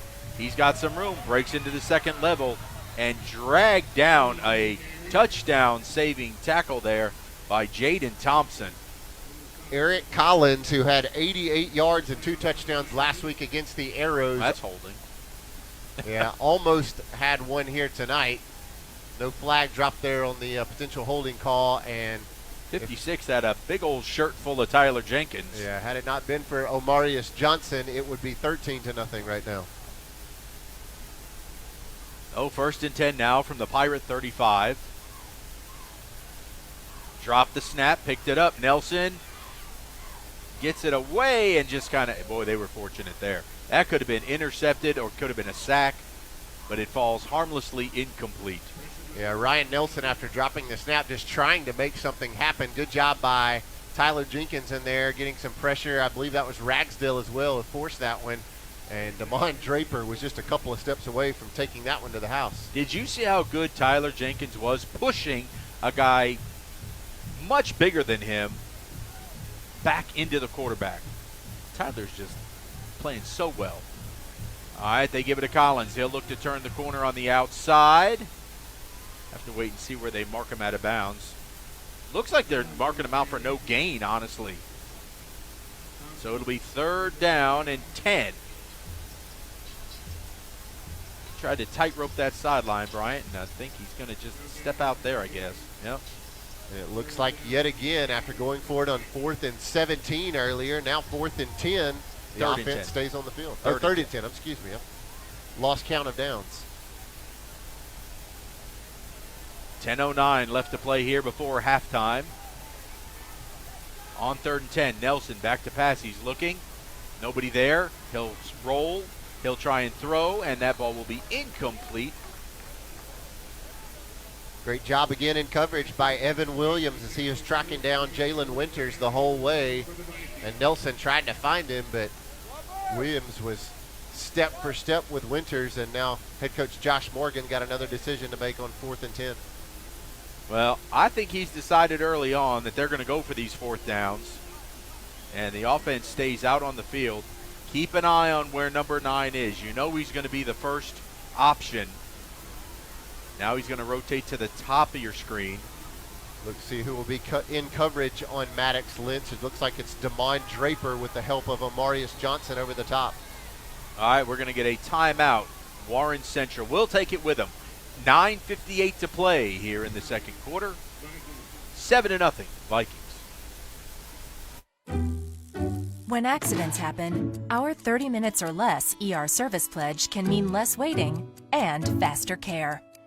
The 30 minutes or less ER service pledge at Merit Health.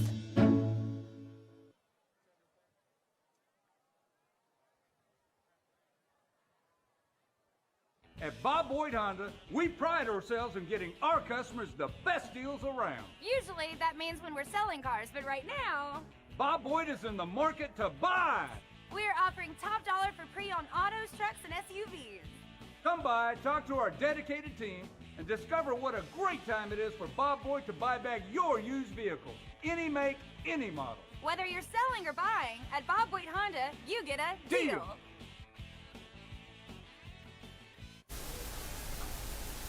Warren Central coming out of the timeout. 4th and 10 from the Pirate 35.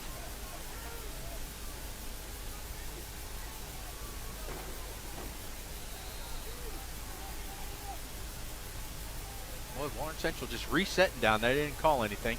Nelson throwing it deep into the end zone, and that ball's dropped. Woohoo! Jalen Winters had a chance. Did he drop it or did he overrun it? It looked like Jalen Winters will get as good a look as we can here in the Riders Dabs replay. That ball brought rain, and Jalen Winters had beat his man, Omarius Johnson. How does that ball fall? Let's watch it. Looks, it comes out of the clouds. Yeah, right through the hands. It looked like it went right through his hands. It sure did. Wow, what a break for the Pirates. Well, a great turnover on downs. We'll call that a sign mark turnover. And we'll take over in good field position at our own 35. 9:49 to play here before halftime. Pirates trying to draw even with these visiting Vikings. We're going to go 4 wide now, 3 here to the near side. Jack's going to keep it on a keeper, puts his head down, bulls his way up. He's going to get a nice almost 6 yards. You know, you spread him out, and then you let Jack pick a hole. And he did that last week, 62 yards on the ground last week against Neshoba Central, and a touchdown for the legs of Jack Durr. Not afraid to run it. Picks up 5 there on first down. So a 2nd down and 5 from our 40. Just want to sustain a drive this time. Jack, quick throw over the middle. Oh, he's got his man, Kinji. Kinji into Viking territory. Dances his way down, but McNair gets us a Renaissance Bank first down. Great ball by Jack Durr. Great route by Kinji McNair. And speaking of air, some Vikings started tackling air, trying to get Kinji. There were 4 or 5 guys there trying to grab number 2. And thankfully for them, he ends up on the turf. But big first down off the left arm of Jack Durr, and the Pirates now in business in Viking territory. All right, sustaining the drive, and we're going to get a penalty tacked on here to the end. Personal foul, roughing the passer, the call on the Vikings. That will take it all the way down to the Viking 30. So a Renaissance Bank first down thanks to the Havard Real Estate Group penalty. Now we can start looking to cash in down here. Jack, this time he'll hand the ball off. Straight up the middle is Shoto. Shoto, a nice gain. 8 yards on first down, so it'll be 2nd down and 2. I'll make it 3. They stepped it back a yard. So 2nd down and 3.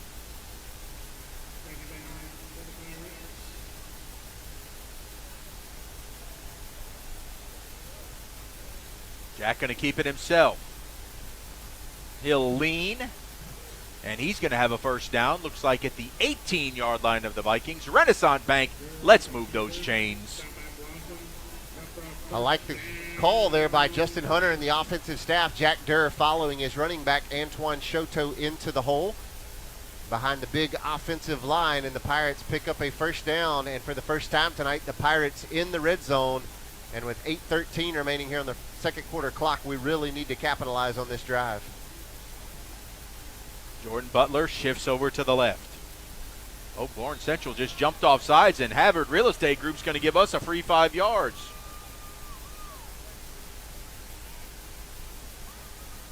Jack Durr so good at that hard count, and the Vikings bit. And the 3rd penalty of the night against Warren Central will move the ball even closer to pay dirt for the Pirates.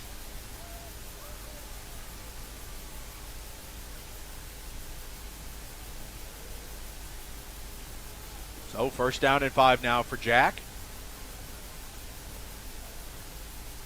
He'll keep it himself, going over the left side. He's got room. If he can bounce it, he does. He spins away, but boy, Vikings. Oh, and they threw him down with authority there at the end. He's going to make it to the 11.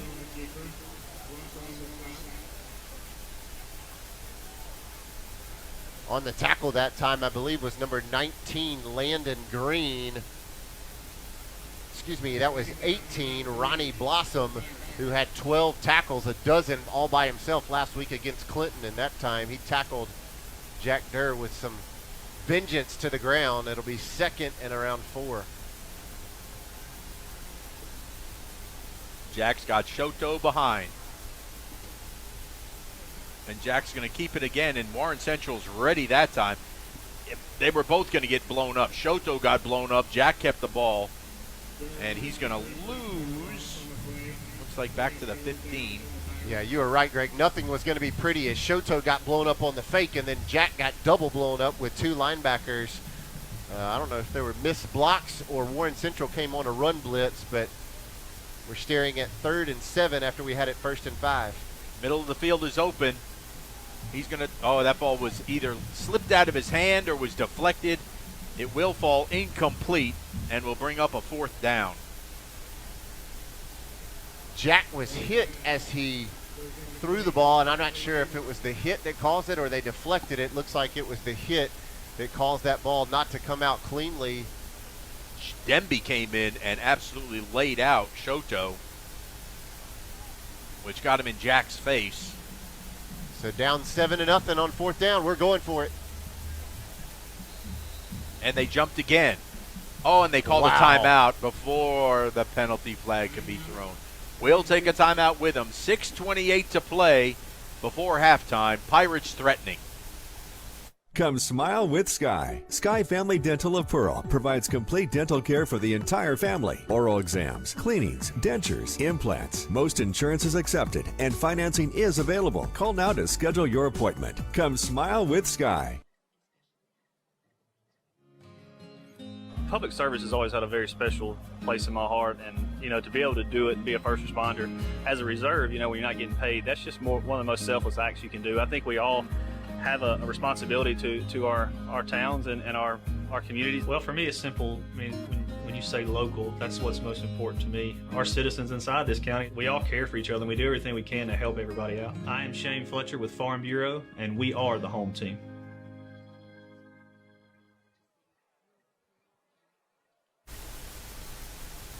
Well, after further consideration, we will now trot out the field goal unit, and Colston Bennett, who has been kicking extremely well. This will be from the 22-yard line, so a 32-yard attempt. Good snap, good hold. Kick is up, and it is perfect. Colston Bennett with 3 points cuts the lead down to 7-3 with 6. Well, the clock's still rolling. With about 6 minutes left to go before halftime. You've heard it said, give a man a fish and he'll eat for a day. But teach a man to fish, he'll come home dehydrated, severely malnourished, and late. Some quotes are better than others. With Alpha Insurance, he won't get the old bait and switch. He'll be as happy as a dog in the sunshine. Ain't that right, Otis? And there's nothing fishy about that. Call Alpha agent John McHenry in Pearl for a quote today.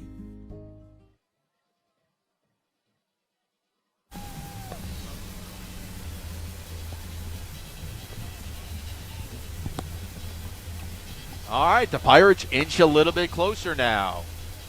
7-3 your score.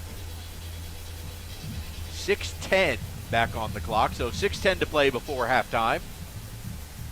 Greg Flynn, Bryant May here with you for the home opener. Well, we expected a close, slobber-knocking game, Bryant. So far, we've gotten that. Colston Bennett has the Shane Fletcher Farm Bureau Insurance kick teed up, and it is away. His kick, good kick, dropped back at the 3-yard line, scoops it up, puts his knee down, and that's where they're going to mark him down. They're going to put him at the 6. So a good job by Colston with a deep kick, and must have had a little knuckle on it to help out. Zach Evans with a costly mistake, and Zach, a senior for head coach Josh Morgan's Viking squad. He dropped it, then went to pick it up, looked like he sort of dropped it again, and he slipped. And as soon as his knee hit the turf, in high school football, that rules you down. And so Warren Central got 94 yards of turf in front of them, and the Pirate defense has a chance to make a big stop here and flip the field. More importantly, the Pirate defense only has 6 yards in front of them. So now Greer is going to be in at quarterback.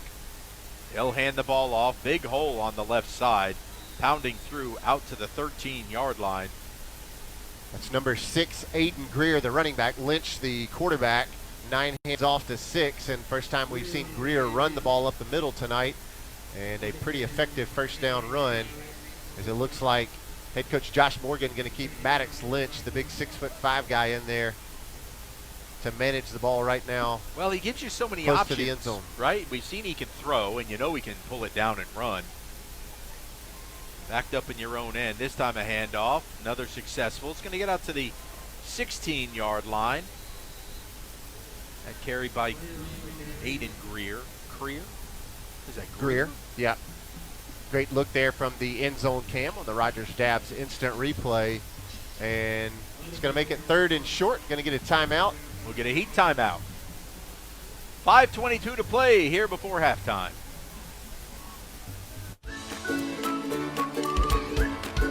The Pearl Pool is a proud sponsor of Pirate football. Located in the heart of the city, 3500 Dawn Drive, the Pearl Pool offers everyone a safe, convenient place to swim and host parties. Affordable memberships are available, and walk-ups are always welcome. It's also a great place for Pirates to take swimming lessons before they hit the high seas. And when the temperature heats up, make plans to cool off at the Pearl Pool. Leave it up to us at Mississippi Arkansas Ag for your John Deere All-Star package. The 3025E Tractor Plus Loader, box blade, rotary cutter, and a trailer at just $349 per month. Visit agup.com for more information.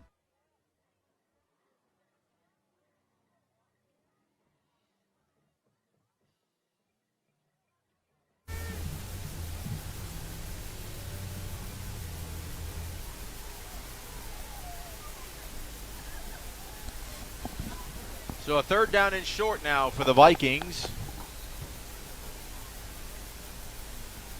And the clock's rolling again. I don't think it's supposed to be. We're coming out of a timeout.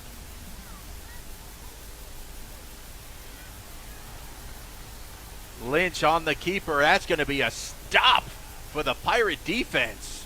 Ken Mangum having a night here on senior night as we kicked off the first game of being at home at Ray Rogers Stadium, and Ken Mangum causing all sorts of issues for the Vikings as he went right at the ankles of the 6'5" Maddox Lynch, and a big tackle on 3rd and short. Here comes the Viking punt with no one back deep for Pearl to receive it, and that's going to take a very friendly Viking roll. They touched it a little bit earlier. It was still rolling, but Pearl's still going to have pretty good field position. Boy, did he flip the field on that 55-yard punt. And the Pirates will take possession at their own 30.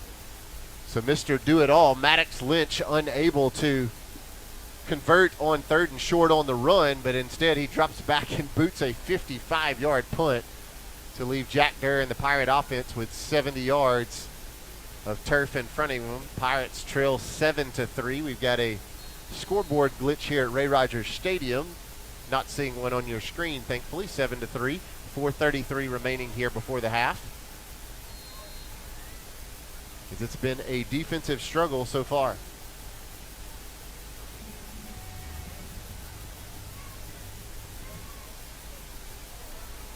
So let's see if we can put 7 on the board ourselves. Moved the ball very well on that last possession. You know, sometimes it takes a little time to settle in and see what Warren Central's the defense is giving you. Jack, quick throw out of the backfield and cannot be handled on the far side by Marquell Lake. It's been our go-to play a couple of times to Marquell tonight, and unfortunately have not been successful back-to-back times, kind of swinging it out into the flat to the very elusive Marquell Lake. We saw that last week on the road at Neshoba Central, and unable to pull that one down as it looks like his feet came out from underneath him, and it'll be 2nd and 10. Captain Jack will hand the ball off. No, he's going to keep it himself. He always falls forward. He finds positive yardage. He's going to pick up 3. And it will make it a Pearl Pool 3rd down and 7. 4:11 and counting. Pirates trailing on the scoreboard 7-3. Ben Alexander, the back.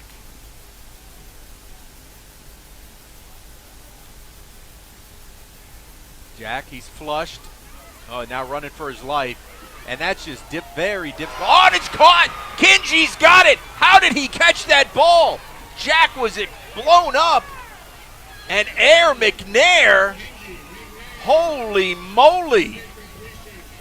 Unbelievable from Jack Durr, rolling out to his right as a left-handed quarterback, and he just got blasted as soon as he let that ball go, and somehow Kenji McNair came up with it. And not only did he come up with it, but it's a Pirate first down into Viking territory at the 33-yard line. Kenji catching a butterfly right there. It is at the 34-yard line of the Vikings. Another throw over the middle. That time the ball's dropped, but that just goes to show how fearless Jack is. People can't understand how hard a throw that is as a left-handed quarterback rolling to your right.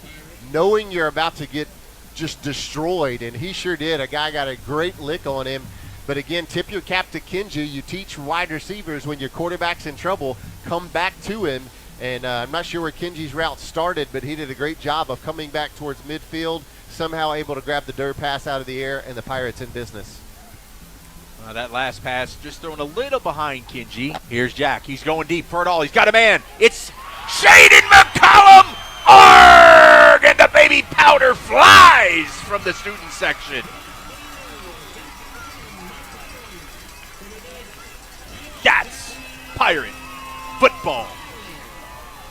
Shaden McCollum, the senior on senior night, 33 yards from the left-handed sophomore Jack Durr, who put it right on the money. And McCollum's route could not have been better. Durr's ball right on the hands of McCollum, and he walks it in to make it 9-7, pending the Colston Bennett extra point. The Raisin Canes touchdown. Durr to McCollum. The extra point. Warren Central's offsides. We're going to get to do this again, I believe. Yeah, here comes the flag. And you don't get to return it, son. Well, there's a flag. Hang on. Everybody go back. Warren Central definitely jumped and made contact prior to the snap. Let's see if the officiating crew agrees here. They did drop the flag. The umpire dropped the flag. Here's your Rogers Dabbs replay. You could see it right there. Number 1 came across, so Colston's going to get another chance. A little bit closer. The timing of that play was just thrown off because of the jump into the neutral zone. So Colston setting it up at the 8-yard line. It'll be an 18-yard extra point attempt. Snap is good. Kick is perfecto. And your Pirates now in front of Warren Central, 10-7 with 3:27 to play before halftime. At Raising Cane's, we're huge football fans, but we're also fans of your local fundraisers and fun runs, small victories, and big ideas. And yes, even the neighborhood animal shelter. I was getting to that. Plus over 30,000 other partners in the communities we serve. When you order our hand-battered chicken fingers, craveable cane sauce, and jugs of freshly made tea and lemonade to cheer on your home team, you're also supporting your hometown. Raising Cane's Chicken Fingers, one love. That good last week. Brian, what's that score you just had an update from Madison Central Brandon? Yeah, Madison Central Brandon 34-13. Jaguars over the Bulldogs. Go Jags. At the half. Unbelievable. The Brandon defense, after giving up 28 last week to Picayune, 34 at the half to Madison Central. Northwest Rankin also leads Clinton 14-7. That one at the half also. More importantly, the Pirates now in front on the scoreboard. 10-7. Here in the stadium, it's 9-6. They somehow can't add extra points. They can't put 1 point on the board. So it's 10-7. That ball taken in on the Shane Fletcher Farm Bureau Insurance kick. It was fielded at the 6. Looks like they're going to get it out at the 12-yard line. So Warren Central will once again start in deep field position in their own end. See if the Pirates can make a big stop and hold the momentum. It was 7-0 Warren Central coming into the second quarter. And over the last 3 minutes, the Pirates have added a 32-yard Colston Bennett field goal to make it 7-3. And then a 33-yard Jack Durr to Shade McCollum touchdown pass to now make it 10-7. So Pirates with 10 unanswered. You'd love to keep that momentum headed towards the break.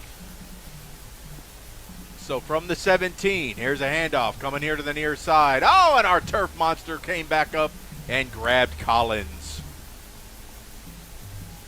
Collins again slips at around the 22-yard line, I believe is where they're going to place it. And there's a lot of jawing. 16-yard line. A lot of jawing been going on after multiple plays.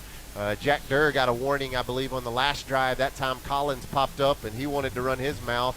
Vikings held him back, hoping the Pirates can hold their cool tonight. A lot of talking going on. So 2nd down and 10. No gain on that play. They're closing in on Maddox, and he goes down. I see Cam. I am getting up from the bottom of that pile. Trey Schaefer in there as well. That was Nash Morgan, the head coach's son. And I got to give it to Trey. Now on the replay, Trey. Look at him, Superman. Trey, Superman, Schaefer. Jenkins was in there. Ken Mangum in there as well. That Pirate defensive front doing their job tonight. Terrific play by Trey, and Cam getting a little assist in there. That is a good play as they bounce off their own offensive lineman, get it to the 10-yard line, but the Pirates are about to get the ball back with, if we take a timeout, clock is counting at 1:48. Yep, and head coach Justin Hunter runs down to the 10-yard line, burns that timeout. Minute 44 remaining until the break. We'll keep it here as the Pirates have forced a 3-and-out for Warren Central. You know, it's just amazing how you progress, and the coaches and the players start figuring things out, what Warren Central likes to do, and they're not being fooled by Maddox Lynch being put in the backfield now. Yeah, you think about it. Warren Central scored with 9:15 remaining in the first quarter. They threw a 35-yard touchdown pass. That was on their opening drive of the game. And since then, this Pearl Pirate defense, led by defensive coordinator Austin Wilbanks, as you said it, Greg, they have figured out what head coach Josh Morgan and the Vikings are trying to do, and they have really stifled the momentum of this Viking offense. And Pirates going to get a chance to get the ball back and maybe with 2 timeouts slide down and put some kind of points on the board already with a 10-7 lead headed into the break. Well, you saw just the tremendous push that drive by our defensive line, just outworking the Warren Central O-line. Marquell Lake and Isaiah Wynn, the 2 deep men on this Maddox Lynch punt. It'll come from the end zone. Kick is away. Going to be short and returnable. Coming here to the near side. Marquell Lake will take it. And it's a great field position for the Pirates there at the 33-yard line with plenty of time. 1:35 officially before halftime.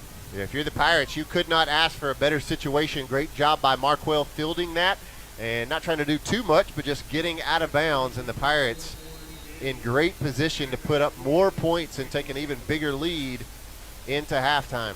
All right, talk about the confidence building. You saw that last drive. All created by a wild catch. Let's see if we can do it again, although not with the theatrics. We don't need poor Jack getting blown up like that again. A Renaissance Bank first down from the 34. Play clock at 2, play clock at 1. There was clearly some kind of confusion as Jack Durr looked like he was timeout. He was waiting on the officials to do something, but instead the clock was running and the Pirates have to burn a timeout. That is completely unfortunate, as you'd love to have held on to one of those. So that gives us 1 left now, right? I believe, if my math's correct, the scoreboard still says 3 for both teams, but the scoreboards had better nights. The scoreboard's doing its own thing tonight. So yeah, it sure is. I believe that leaves us with 1 timeout. So minute 35, 1:35 remaining before the half, and we are 33 yards away from the end zone. And head coach Justin Hunter was not real happy. I'm not sure what the communication was, whether it was the officials to Jack Durr or Jack just didn't understand something, and Justin forced to burn a timeout to save 5 yards. Well, if we can get it just inside the 25, that's about Colston Bennett's range. But the Vikings have been getting tremendous pressure, so you'd want to get it a little bit closer, but inside the 25 gives us a shot. Jack drops the snap, picks it up, He'll throw. Oh, he had a man out here to the near side. That was Markwell. But just too hot to handle. I think Jack just lost a little bit of cool right there, Brian, as he drops that football. Yeah, I think that really just threw his rhythm off when that ball hit the turf. I'm looking at our offensive line. Caston Channel has checked into the offensive line, number 50. He's in there at left guard right now. Channel is actually wearing 43. Okay. Jack's going to roll out to his left. Much more natural for him. He's looking. He's going to put it down. He'll step out of bounds, preserve time, out at the 31-yard line. So an opportunity here on third down. Once again, if we can get it inside the 25, you feel really good about Colston Bennett's chances of making the kick. Good smart play by Jack, not trying to do too much, just taking what the defense gave you and getting out of bounds to stop the clock. All right, officially third down and 8. Jack's going to throw, looking right, steps up, pressured. He's going to get sacked. Yeah, well, it's not a sack. He'll get right back to the line of scrimmage. Julian Denby again makes a big stop. He had a big fourth down stop earlier, and we'll see what we're going to do here on 4th and long. Probably a little outside of Bennett's range, would you say? He'd be kicking it from the 36. It'll be a 46. That would be his long for sure. So I think Justin just not comfortable, because you certainly don't want to block kick here. Run the time down and see if we can't pick up this first down. Jack looking to throw. He heaves it up. That ball, it's caught again and still up. Markwell Lake comes down with it. It is not going to be enough for a first down, but an impressive catch nonetheless. Yeah, we talked about it in the Sky Family Dental pregame show, keys to victory tonight. It was get the ball out quick. Jack has had all sorts of pressure in his face, and thankfully for that one, that could have been a pick six. Somehow Markwell Lake comes down with it, will not get the first down, but Jack Durr has lived with Vikings in his face all night long. TJ McKinney for the Vikings just went untouched. Nobody got a hand on him. And so the Vikings will now take over with 33 seconds. And I think they only have one timeout left as well. Ball's at the 27-yard line. Looks like Nash Morgan going to be the quarterback of choice this drive. And Nash is going to hand that ball off, going to the far side. They love to try and get to the corners. And that time, Aiden Greer is able to. He'll turn that corner. I think they're saying he got out of bounds at the 32. But hey, you want to do that? Great, let's run the clock out. But they don't run north-south. We told you this in the pregame. They love to run east-west before they try and turn that corner. Ken Mangum and Tyler Jenkins in there to push that ball out to the far side. Only a gain of about 4 with 23 seconds remaining until halftime. Morgan going to hand it off again, up the middle. Big hole. And Lynch is going to, no, that's not Lynch, that's Greer again. Greer's going to fall over the 35. The clock is at 8-7, and I think they don't want to run another play, do they? Looks like they're going to be happy to take it to the half. There we go. We have gone to halftime. What an entertaining first 2 quarters of football here on the home opener and senior night.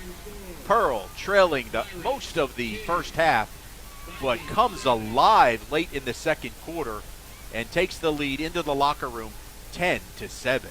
It has been the defensive slugfest that we thought we would see. These two teams always nip and tuck over the last 9 matches. It's been Warren Central 1-5, Pearl's 1-4, lots of close games back and forth. And tonight, no different as we celebrate senior night here at Ray Rogers Stadium, first home game of the season. And the good guys on top, 10-7, as we head to the half.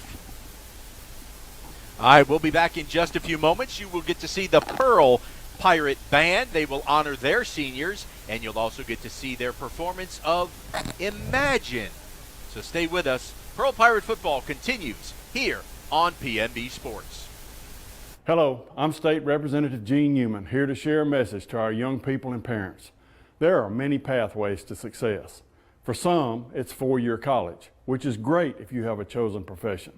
But there are so many other opportunities to grow and succeed here in Mississippi. Our community colleges, VOTEC, trade schools, apprenticeship programs, and on-the-job training are all top-notch.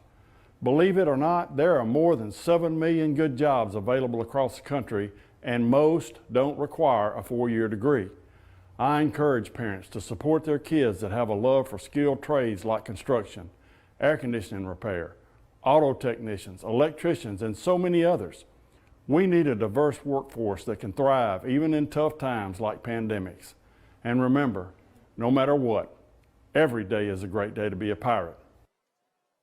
At Raising Cane's, we're huge football fans, but we're also fans of your local fundraisers and fun runs, small victories and big ideas. And yes, even the neighborhood animal shelter. I was getting to that. Plus over 30,000 other partners in the communities we serve.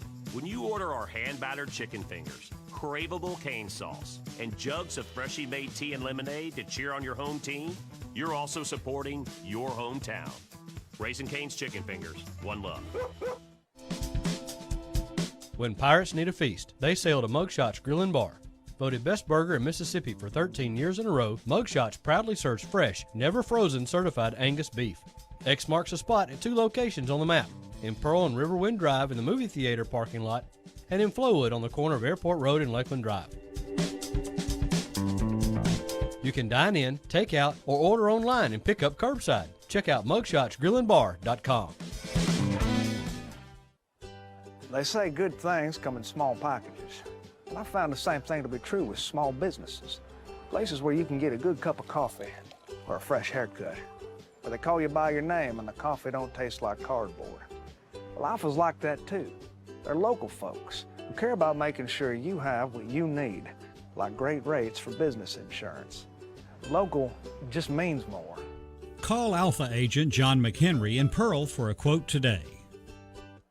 The Umbrays welcome the Rocket City Trash Bandits for 7 games in 6 days, August 29th through September 3rd at Trustmark Park. We start things off with a special 4:05 p.m. doubleheader for Bark in the Park on Tuesday, August 29th, presented by Hollywood Feed. Then it's First Responders Wednesday and Truckworks Thirsty Thursday. The first 1,000 fans on Friday, September 1st will get a Michael Harris II bobblehead. The Mississippi U.S. Army National Guard presents a post-game fireworks show on Saturday. Then the homestand concludes with a special 6:05 Labor Day fireworks show for Raising Cane's Sunday Family Fun Day. For tickets, MississippiBraves.com.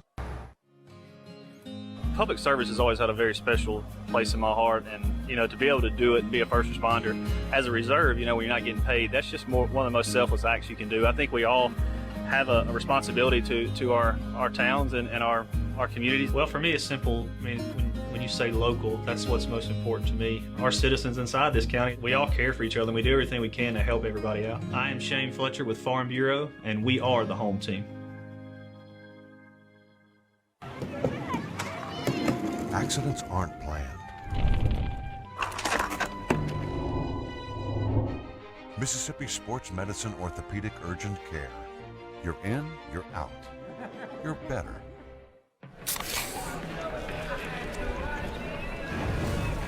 Dude. Fire.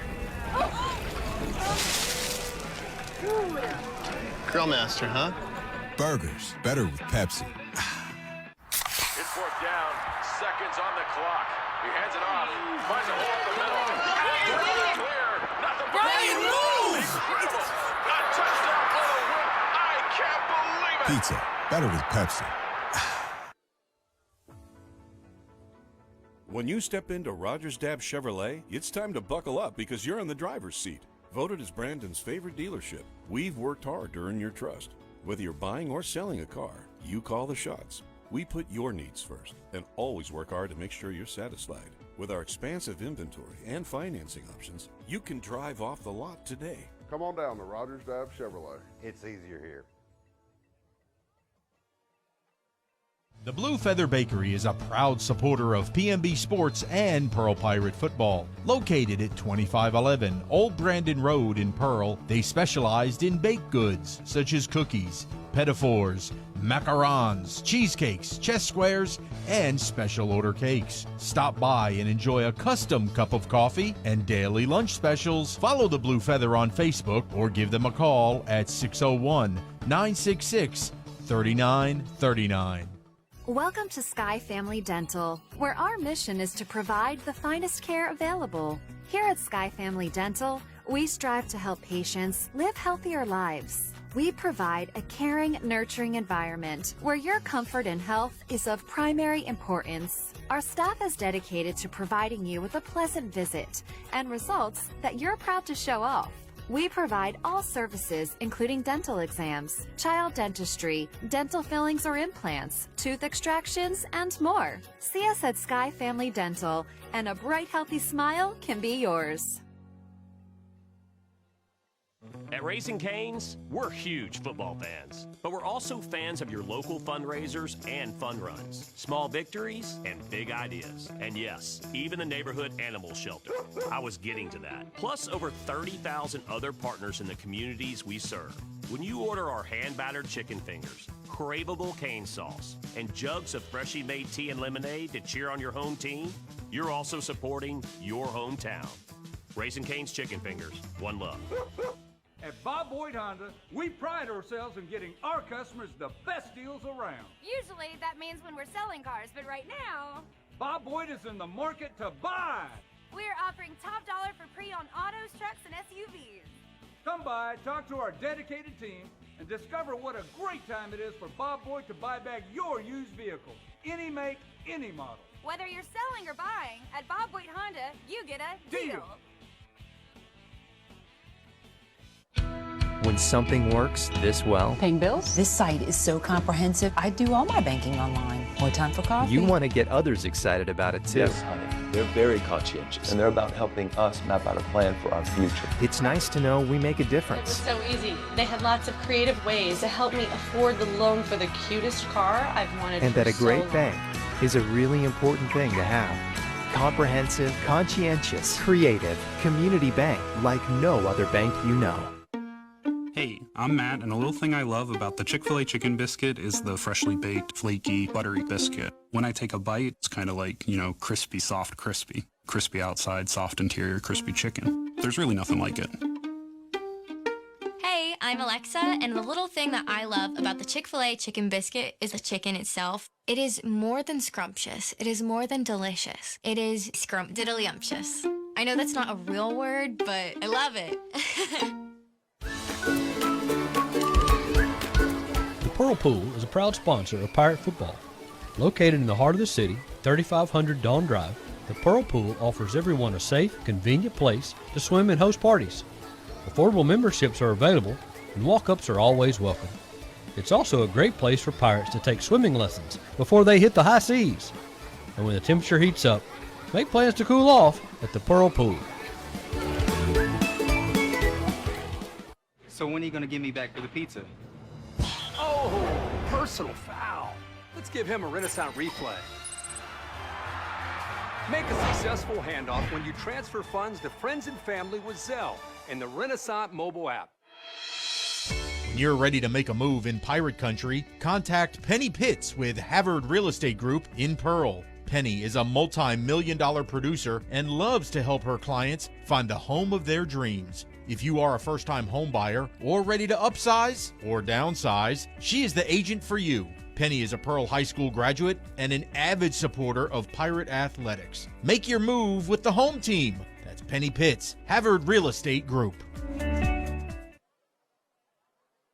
Hello, I'm State Representative Gene Newman, here to share a message to our young people and parents. There are many pathways to success. For some, it's four-year college, which is great if you have a chosen profession. But there are so many other opportunities to grow and succeed here in Mississippi. Our community colleges, vo-tech, trade schools, apprenticeship programs, and on-the-job training are all top-notch. Believe it or not, there are more than 7 million good jobs available across the country, and most don't require a four-year degree. I encourage parents to support their kids that have a love for skilled trades like construction, air conditioning repair, auto technicians, electricians, and so many others. We need a diverse workforce that can thrive even in tough times like pandemics. And remember, no matter what, every day is a great day to be a pirate. These fresh, never frozen chicken fingers at Raising Cane's are so delicious. they speak for themselves. So, while you watch, I'll tell you all about our secret dipping sauce. First off, it's a sauce. And you use it for dipping.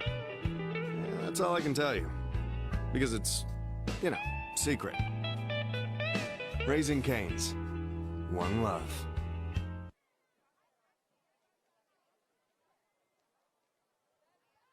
Pearl High School, where on senior night here at Ray Rogers Stadium, the Pearl Pirates lead the Warren Central Vikings 10-7. That's right, senior night as we kick off the first home game of the 2023 season. We've already recognized our football, cheer, and dance seniors, and going to get a chance to, I believe, recognize our band seniors here in just a moment. Yeah, they're getting ready to play their show, Imagine. Waiting on the signal down from the field. While we wait on them to get started, we'll take a look at some scores here on the Representative Gene Newman halftime show. Madison Central, this is the big one of the night. Madison Central all over the Brandon Bulldogs at the half. It's Madison Central 34, Brandon 13. Northwest Rankin Cougars 14, Clinton Arrows 7, that one also at the half. And now we have our band ready to go. So we're going to send it down to the field for the award-winning Pearl Pirate Marching Band with a 2023 show, Imagine. Tonight, the Pirate Band presents its 2023 production of Imagine. Featured soloists this evening are Emma Harrell, Bonnie Lopez, John Adams, Addie Elliott, Annalise Crosby, and Eli Wright. And now, under the field direction of drum majors, Elizabeth Sutter, Diana Hernandez, and Ron Weaver, we proudly present the award-winning Pearl Pirate.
And that was the 2023 presentation of Imagine by the award-winning Pearl Pirate Marching Band. We're going to take a break here on the Gene Newman halftime show, and we'll be back with some stats from the first half as we get ready for the kickoff of the second half. Pirates on top of the Vikings, 10-7.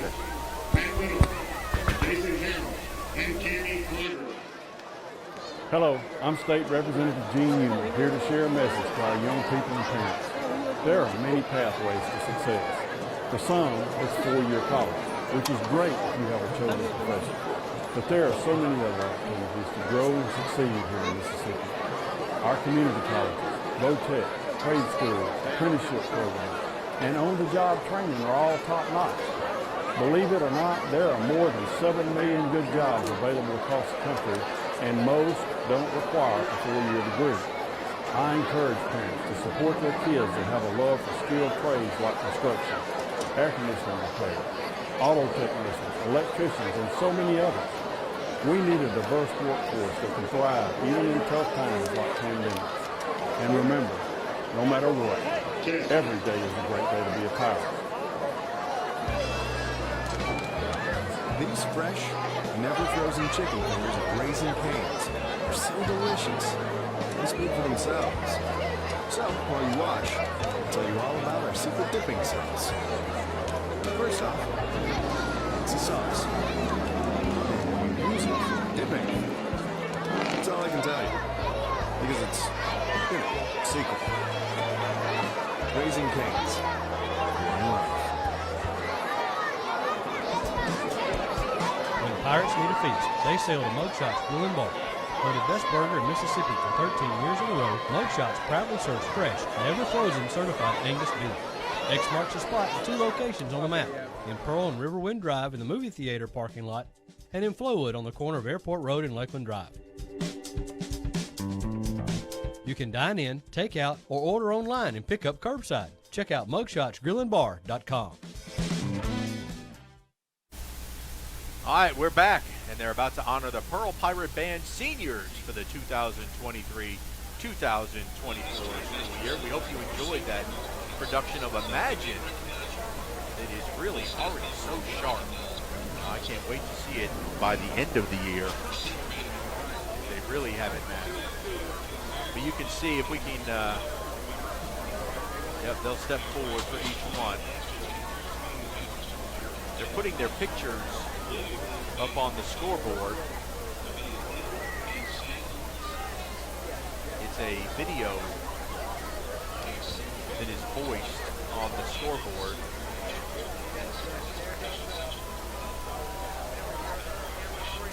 With their photographs.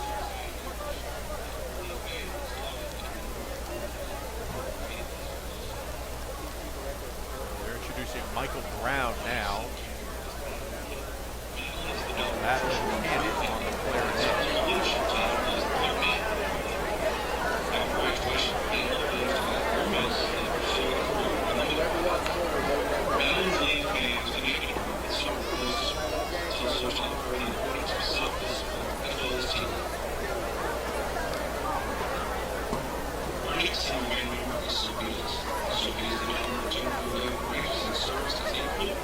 And it's Sophie Dawson on the flute.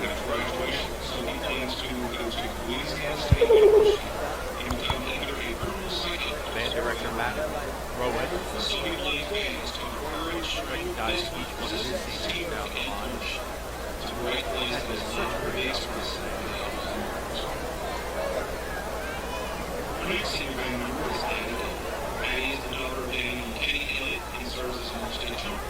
have Addie Elliott on the trumpet. Well, I'm sure glad they don't have to wear their official uniforms until the weather being wrong. Yeah, it's a typical tradition where they just kind of do the shorts and t-shirt thing until I believe around the 1st of October or late September at least. We have A.E. Farrar on the saxophone. After graduation, A.E. plans to study at four-year university in Indiana. A.E. believes the band is taught him to teamwork and responsibility. He's enjoyed spending time with his friends throughout the last 4 years.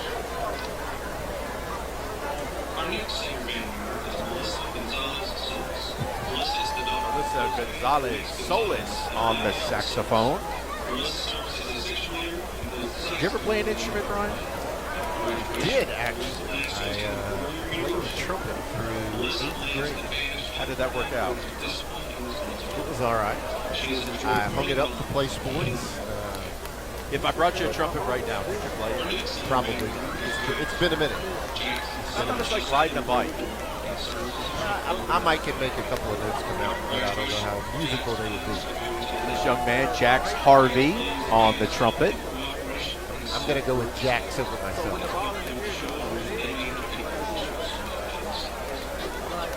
I think it would all just come back.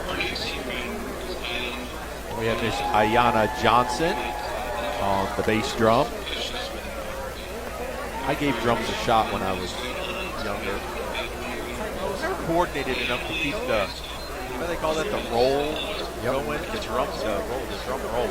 Yep. I wasn't coordinated enough to keep that going, so it didn't last all too long. Yeah, the rhythm of the drummer is a special gift. I could have played the big old bass drum. Swing the mallet, make a lot of noise. This is Shelby Jordan, part of the color guard. This year's performance in that color guard, they're shooting umbrellas in the show.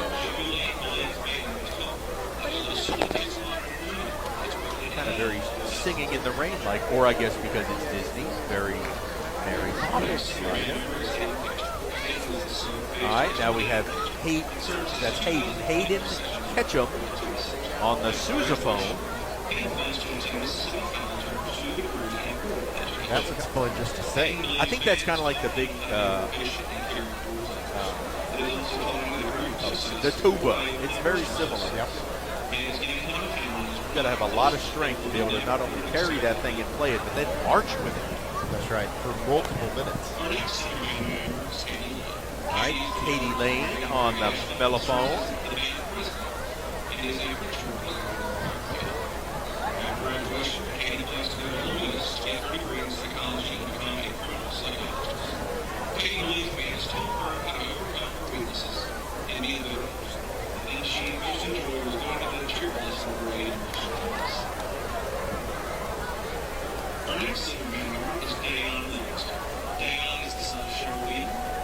Dayon Livingston, part of the percussion.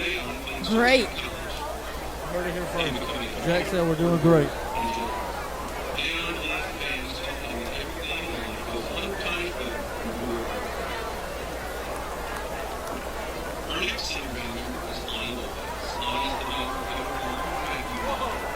Ani Lopez now with the color guard. Yeah.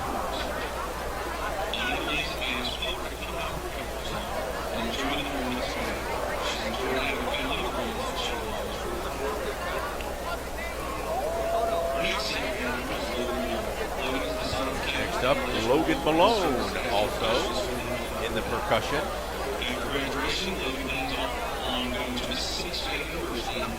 You know, it's just great to see that the band recognized equally as much as the football team. Because many times, Brian, about halftime after the band plays, the stands tend to clear out a little bit sometimes. They bring in just as many fans, I think, as the football team itself. Parker Markham on the trumpet. Toting that trumpet with him right there. Man, a long-standing tradition here at Pearl High School. And that looks like Jotham McMurrin, is that correct? Your guess is as good as mine. I believe that's how that's pronounced. I think it's McMurrin. I just couldn't see the lettering on there. It's kind of gold. So Jotham McMurrin on the French horn.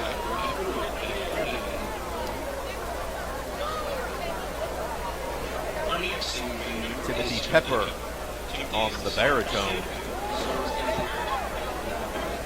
A lot of people fail to value how much this band works. They practice all throughout the summer, especially there towards the end of the summer in the midst of the heat.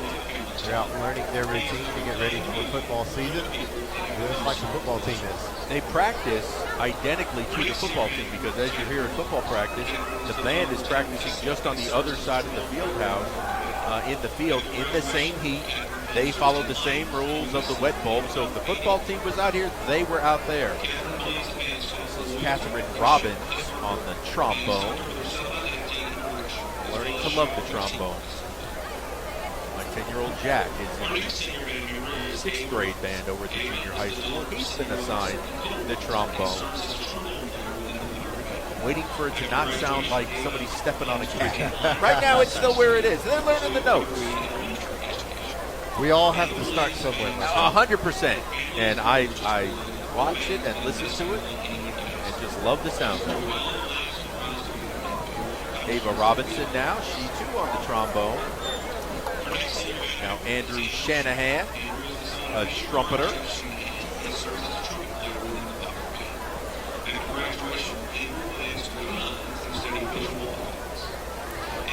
And on our band members really go on to star in college as well. You have Pearl Pirate Band on your transcript. That's saying something. Samira Simpson. She has her flute with her.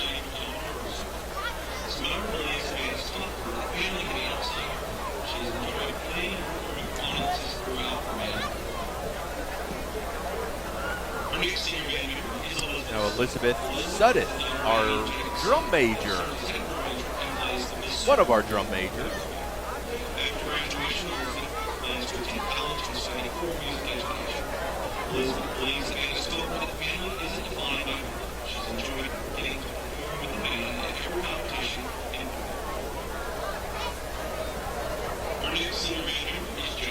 Now we welcome the granddaddy of them all, Jacob Tatum, who has to tote the tuba.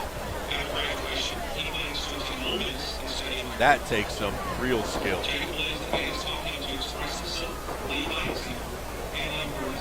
Again, they're all very skilled. And toting that tuba around in a marching band, tough stuff. DeAndre Terrell,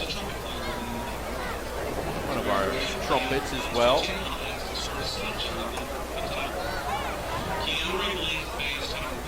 Everybody turning around, taking their picture on the big video board. And I believe that is our last one. So, Josh Manning is down there. Josh, do you have Coach? Yes, I do. All right, let's at the 30. All right, let's speak to Coach Hunter. He's down at the 30 before we get this thing started real quick as the band makes their way off the field. As we get ready to bring it back to action, it's 10-7. Pirates over Warren Central. Coach Justin Hunter with us right now at the 30-yard line. Coach, Warren Central got off to that early start, but how pleased are you with your defense after the way they played since that opening drive? Yeah, man, I think our defense is playing great. I thought both sides of the ball was really, really shaky early on. Near about like it was nerves. You know, you're supposed to have that the first game, but, you know, we built up this game all week. I guess that was a part of it, you know what I'm saying, because we was bad shaky on both sides of the ball, but I feel like we've settled down on both sides right now. We got a really good ball game going on right now. All right, Justin, get back at it. We're ready for kickoff. Appreciate you guys. Thank you for the time, Justin. After that extended halftime break for the senior recognitions, Warren Central will be kicking to Pearl. Pirates leading it 10-7. Our Shane Fletcher Farm Bureau Insurance kickoff is teed up. And away it goes. A deep kick will carry all the way back to the 4-yard line. Kinsey bringing it out from there, and a little extracurricular. Kinsey throws the ball at the Viking. Be careful about that, Kinsey. They'll put him at the 23-yard line. As we get set to see the offense trot back out, we'll take a look at some stats from the first half. Rushing-wise, Pearl with 42 yards on the ground, Warren Central with 30. Through the air, Pearl 115, Warren Central 56. Total yardage through the first two quarters, Pearl 157, Warren Central 86 yards. Turnovers, Warren Central with 1, Pearl with 0, and we're all tied up at 4 penalties apiece. as Jack Durr leads the Pirate offense back out onto the field here for the third. 115 yards passing in the first half, a touchdown, no interceptions. He also leads the team in rushing with 42 yards. Led the team in rushing last week at Neshoba as well. So here's our first drive of the second half. Jack hand the ball off. Not too much cooking there on the left side as Shoto gets upended for a short gain of about 1.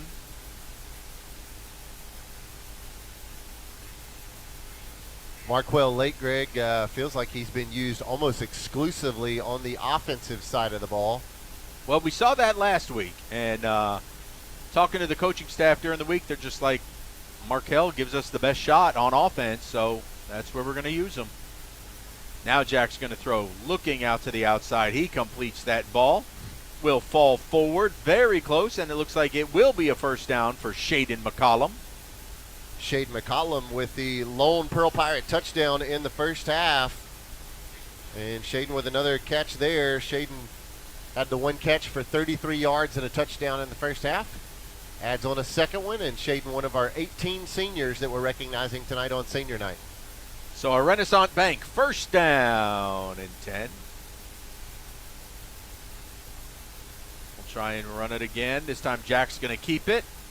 Oh my goodness gracious, and here comes a flag for a little unnecessary roughness for sure. They had him stacked up, forward progress, going nowhere, and that's just...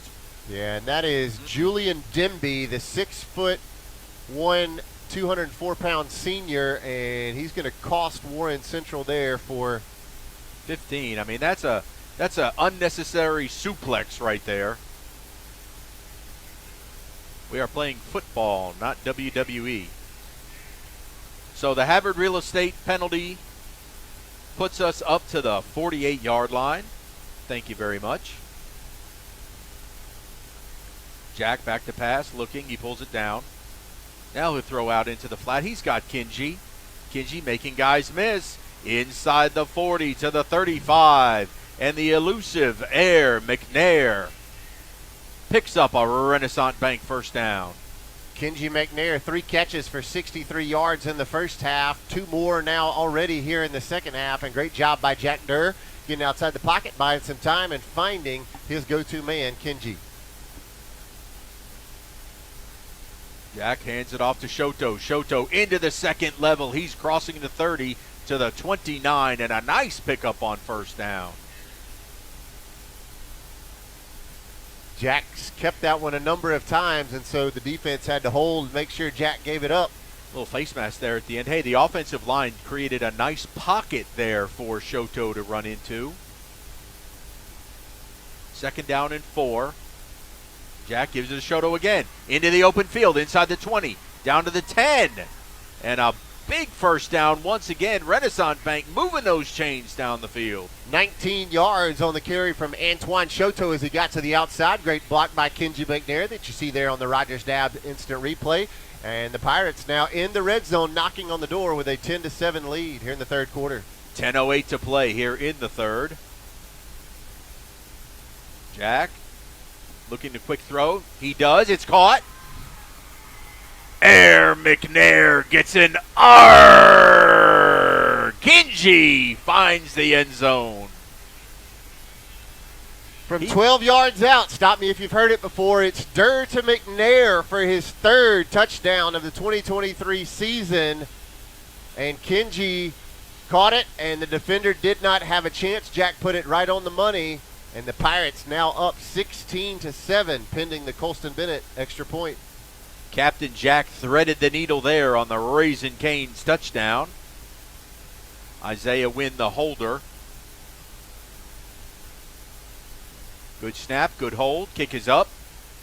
And Colston is perfect.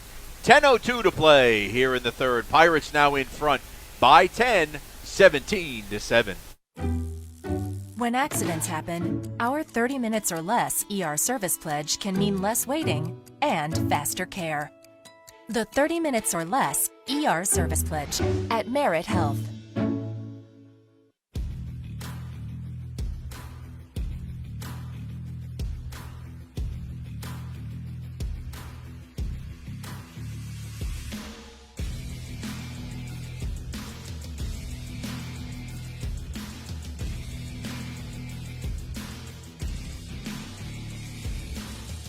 shop, stay, dine, and play at The Connection, Mississippi's retail entertainment destination, located at the intersection of I-20 and I-55 in Pearl. Colston has our Shane Fletcher Farm Bureau Insurance kick ready to go.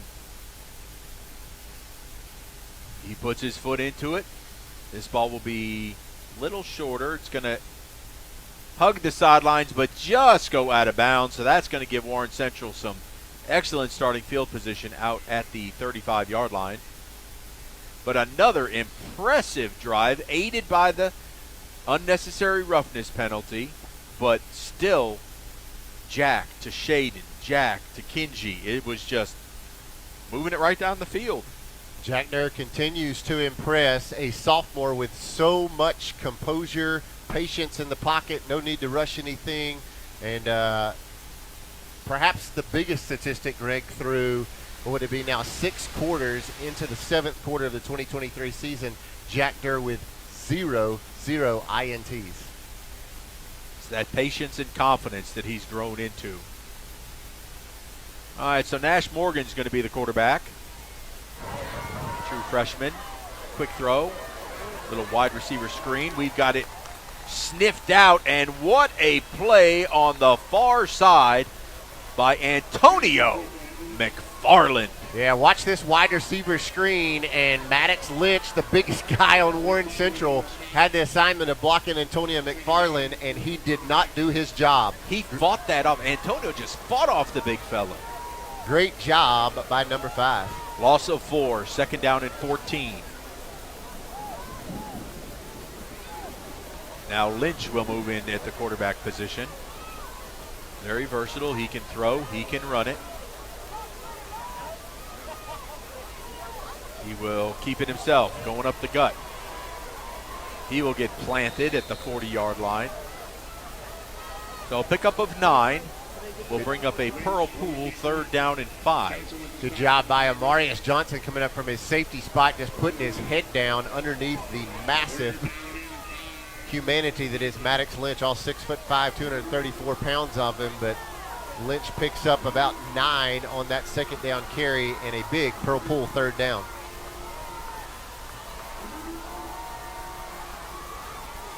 Three wide receivers, 2 backs in the backfield. Morgan now the quarterback again. Quick throw. First time we've heard 44 make an appearance. It's going to be short. From where the official is spotting it, it is going to be short as Jadarius Miller makes the catch out of the backfield. So it's going to be 4th and a very short one. And the Vikings will go for it. Yeah, it looks like Warren Central added an additional lineman, and they know where this one's going. This ball's going straight to Maddox Lynch, and he's going to try to find a gap behind numerous offensive linemen. You got the big package set here on 4th and short. I mean, that's the buffet package they have in there right now. Maddox looking for a hole. Pirates do a good job, but they're going to give him forward progress, it looks like, for the 1st down as he just crossed the 45. Yeah, tip your cap to that Pirate defensive front. They did a fantastic job of looking at the guys getting off the bottom of that pile. You got Ragsdale in there. You've got Tyler Jenkins. You've also got number 99, Cameron Hewitt. But that was Maddox Lynch, 6'5", and he had enough linemen. He got about a half a yard across the line to gain, and that's all you got to get. He just kept the legs driving. The strength of that young man, so impressive. Now Nash Morgan back in at quarterback. Round and round we go. Nash looking to pass. Throws it over the middle, and he's got Maddox. That will be at the 45 of the Pirates. A little short, pickup of 9. And they continue to rotate quarterbacks. Looks like Maddox Lynch going to now slide back over to the quarterback position. Greg, what's so interesting to me is how do you gain any rhythm when you're changing out as much as you are? We haven't even seen Nelson this half. Well, and it keeps the defense guessing as you keep rotating. So it's a chess game. Now they'll hand it off to Collins. Collins around the right side. He'll spin inside the Pirate 40, down to the 38-yard line. So that'll be a first down and a fresh set of 4. The most momentum that Warren Central has seen offensively since the very first drive of the game. Again, they finished the first half with only 86 total yards, and most of those yards picked up on that opening drive. 6:25 and counting to play here in the third quarter. Pirates leading it 17-7. Now Morgan back in at quarterback. Like some motion there, but they're not going to call anything. Here comes Morgan throwing it up, and they're asking for a penalty, but the official reached for it and said, "No, I'm not going to throw it." Yeah, that was a very close call. Could have gone either way. Jaden Thompson came in coverage on Zach Evans, and the ball will fall harmlessly to the turf, and we'll be looking at 2nd and 10 after the Heat timeout. Well, Tyler Jenkins once again in there and made his presence known as he put a helmet right in there on Morgan. We'll keep it here. 6:05 to play. We'll have taken Alpha Insurance timeout. We'll step aside. At Bob Boyd Honda, we pride ourselves in getting our customers the best deals around. Usually that means when we're selling cars, but right now, Bob Boyd is in the market to buy.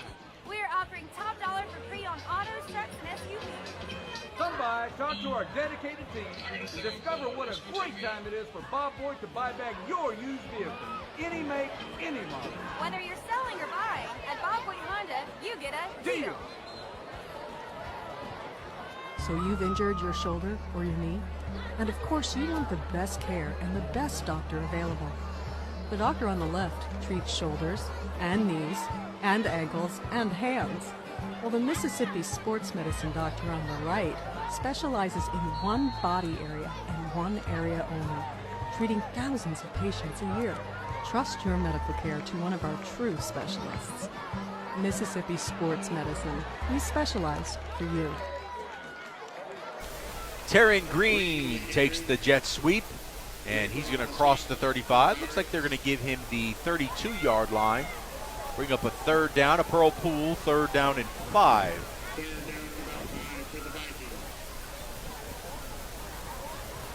Looks like Morgan will stay in there. Got to find Maddox Lynch. He's here at the bottom of the screen in the middle of those 3 wide receivers, and one-on-one coverage top of the screen.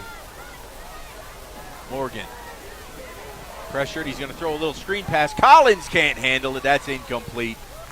That would have gone for a first down, but a great job of our defense collapsing. Yeah, Tyler Jenkins, we've called his name a dozen times tonight. He was in the face of Nash Morgan, as you're going to see it right here on the Rogers Dabbs replay. Tyler Jenkins right there in his face. Cameron Hewitt got a hand up as well. Maybe distracted Collins some. Oh, Tyler definitely made him kind of lob it higher than he wanted to. Yeah, that screen pass falls to the turf, and they're going to roll the dice again here on 4th down, kind of in no man's land, trailing 17-7. Feels like you kind of got to go for it. Hard count now. He'll look over. I just can't say enough about Tyler Jenkins through the first 2 games. Just fantastic. All right, looks like Warren Central is Pearl's going to call a timeout. Yep. Pearl didn't like the personnel. So we're going to take that timeout, and we'll be back for 4th down here with 5:21 remaining in the 3rd quarter. So you've injured your shoulder or your knee? And of course you want the best care and the best doctor available. The doctor on the left treats shoulders and knees and ankles and hands, while the Mississippi sports medicine doctor on the right specializes in one body area and one area only, treating thousands of patients a year. Trust your medical care to one of our true specialists. Mississippi Sports Medicine. We specialize for you. Well, we can't thank all of our sponsors enough that you see flashing on your screen and running the commercials. The support that we get for Pearl High School athletics is just tremendous. So accolades and kudos to every sponsor that steps up and helps support these young men and women. So it looks like 4th down and 5. It will be Morgan, the quarterback. Collins is his back. Now they're going to go heavy on the right side. Fake to Collins. Morgan looking deep. He's throwing. That ball is going to be caught. Wow, I thought that was just a little too far, but he ran under it, and that is a touchdown for the Vikings. I was right there with you, Greg Flynn. That ball looked like it had been thrown just a little bit too far, but Nash Morgan put it where only his man could get it, and Marquell Lake could not have covered Zach Evans any better. But that is just the sheer speed of the 5'9" senior receiver, Zach Evans, who hauls that one in for a 32-yard Warren Central Viking touchdown, and it is 17-12. 13. Yes, sorry, that scoreboard is throwing me off. 17-13 pending the extra point. All right, good snap, good hold. Kick is up, and it is good. So it is 17-14 with 5:12 left to play here in the third. How local is Bank Plus? We're here, and here. And we're with you here, and here. Wherever, whenever you need us. We make our banking decisions right here because local means more than a location. It means a commitment to deliver more for our customers and our communities. Your bank, your plus, Bank Plus.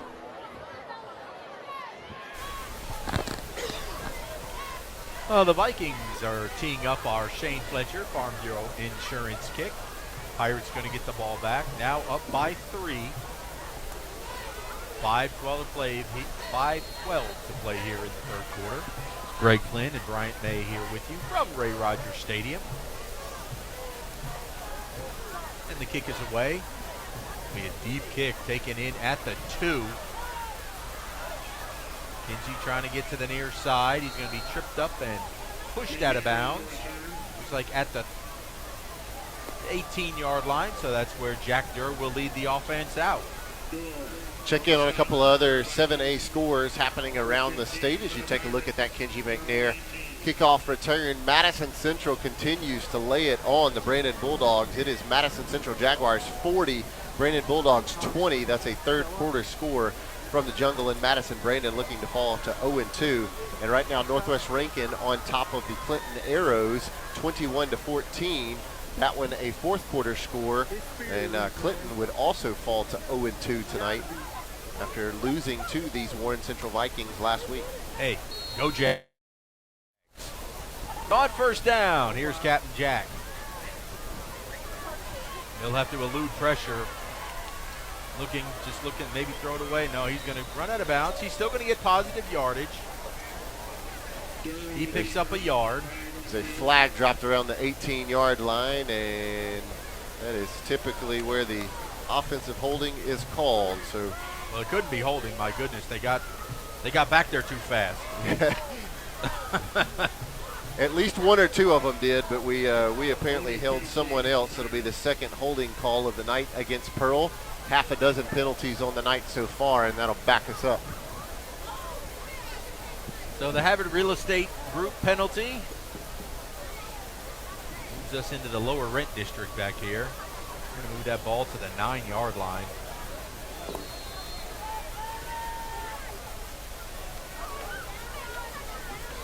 Jack's going to hand the ball off this time, and nothing doing. They're clogging the middle right now, as there was nowhere for T.J. McKenzie to go. Haven't heard much from the Bull. It's good to hear T.J.'s name called, but he was swallowed up by some Viking horde right there.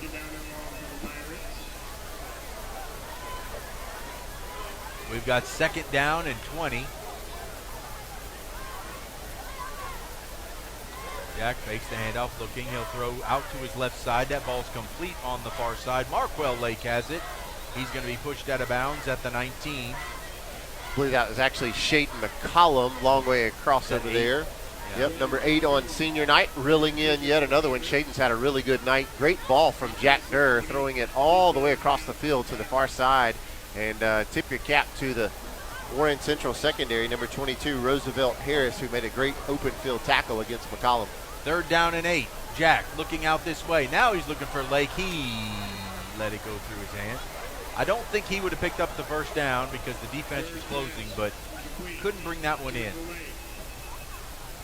Here comes another Pearl punt. Looks like Kenji going to handle this one. He's done most of the punting duties tonight, and Warren Central, pending Kenji gets off a Herculean punt, they're going to have really good field position, now only trailing by 3. Hey, it was a good job by TJ McKenzie picking up that blitz, knocking down Demby. High snap, Kenji puts his leg into it.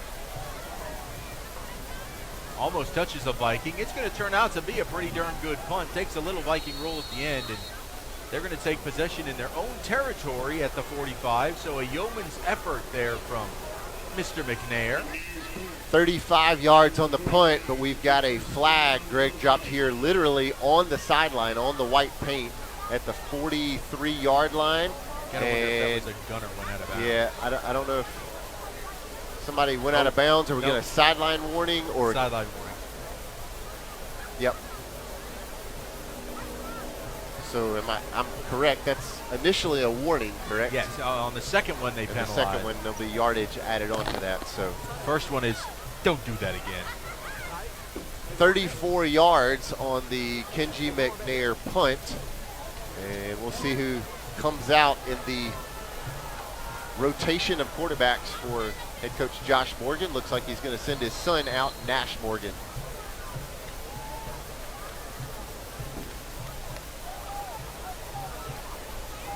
Nash has been pretty good for a freshman. Now they'll go heavy on the left side. Hand it off. They'll try the right side. Big hole on that side. And inside the 20. Flag coming down as we're going to get a block in the back as poor Evan Williams is laying on the turf. So Aiden Greer was the ball carrier. This is going to come back a little bit on a Havre Real Estate penalty, but boy, there was so much running room for him on that right side. And they've done that a lot. You know, you line up on the left and then they run to the weak side.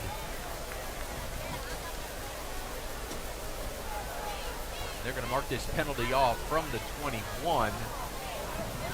Going to get a personal foul, illegal block. So we'll back it up 15. Going to get a chance to perhaps see that block coming up here. Yeah, Evan Williams got leveled in the back by Zach Evans. And you can't block from the blind side. So this will move the ball back out to the 36. It'll be a first down. And Morgan remains the quarterback. Collins will be his back. They have not used Jadarius Miller, but on the one play so far, that's the up back there on the right. Give it to Collins, trying to turn the corner. Ball's out, Pirates have it. Somebody put a helmet on that ball. It shot out like a squirrel. And the sign mark turnover is collected by number 28, Mangum, PI. See if we can get a look at who put their helmet on that football. Oh, he just dropped it. Oh, my goodness. He just flat out dropped it. Did Mr. Collins, Eric Collins, put the ball on the turf, and wow, the Pirates catch the break of the night. The second turnover for Warren Central, and that one hurts a lot if you're head coach Josh Morgan, but if you are the Pirates, you'll take it. Feels good to me. Pirates up 17-14, 3:32 to go in the third. Captain Jack looking to throw. They'll have whistles, and that'll kill this play.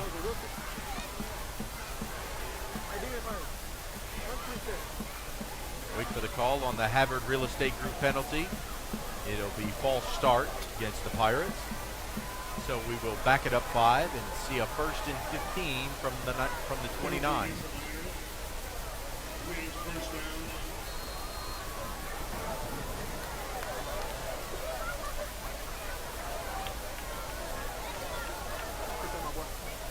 Ben Alexander now in the backfield.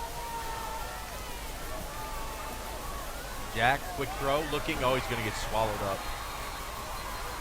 I mean, we talked about Warren Central's speed and their size. And when they come, they come. And it's that man again, Julian Dimby, who I was watching him as he kind of crept up to the line, and he almost read the snap count from Jack Durr. And Jordan Butler tried to get a block on him, but could not do so as Dimby had so much momentum. It almost looked like he was off sides, but he just read the snap count that quickly, and the Pirates, unfortunately, are going backwards. Second down and a long way. Jack's going to keep it himself, looking to turn it up. Got a block on that side by Marquell, but he's going to get spun down. It's like out at the 28-yard line. So he got some, but we still face a daunting task. Looking about Florence to go. Again, this is one of those spots where if somebody gets open, that's great, but don't force something and have a turnover that could really break your back here. Yeah, don't turn it your over. End of the field. Yeah, don't turn it over here in this territory. Jack back to pass. Here they come again, and never. Let me tell you something. Larry Reynolds just dominated right there. He came back there almost untouched. I mean, you don't like to hear it, but poor Bryce Cole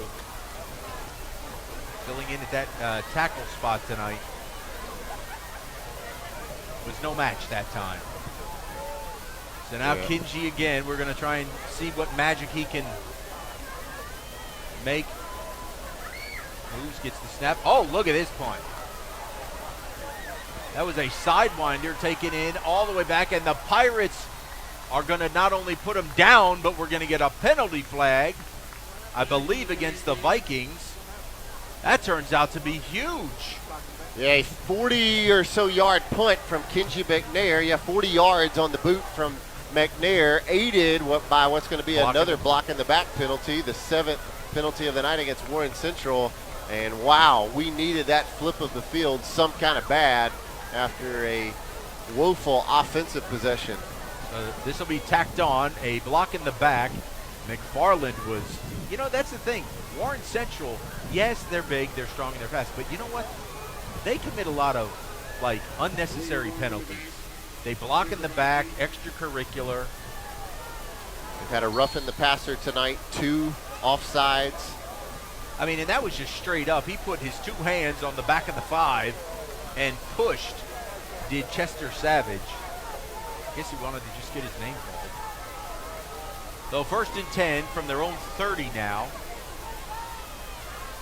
Maddox was in at quarterback, and he is dropped in the backfield. First contact by Trey Schaefer, and then cleaned up on that end by Ken Mangum, PI.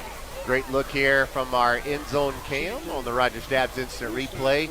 And you called it, Trey Schaefer looking like one of those Warren Central defenders getting into the backfield that quickly, and he's wrapping up the 6'5" Maddox Lynch. He looked like a calf roper. Old Trey had the legs just tied together. Tie him up and jump off in a matter of time. 45 seconds remaining on the 3rd quarter clock. Pirates leading 17-14. Morgan back in at quarterback. He's looking to throw. He's pressured. Jenkins almost had him. Oh, and you're not going to get away from Cam. Cam Hewitt. Oh, my goodness. The big man, look at him here, fighting off blockers, chasing down the freshman Nash Morgan, and then throwing him to the turf. Got him one-handed. Look at there. I don't know if he likes green eggs and ham, but he's sending us to the 4th quarter now. And the Vikings are going to have a 3rd down and 17 to go. Back with the 4th quarter in a moment. When something works this well, Paying bills? This site is so comprehensive. I do all my banking online. More time for coffee? you want to get others excited about it too. Yes. They're very conscientious, and they're about helping us map out a plan for our future. It's nice to know we make a difference. So easy. They had lots of creative ways to help me afford the loan for the cutest car I've wanted And for that a so great long. bank is a really important thing to have. Comprehensive, conscientious, creative, community bank like no other bank you know.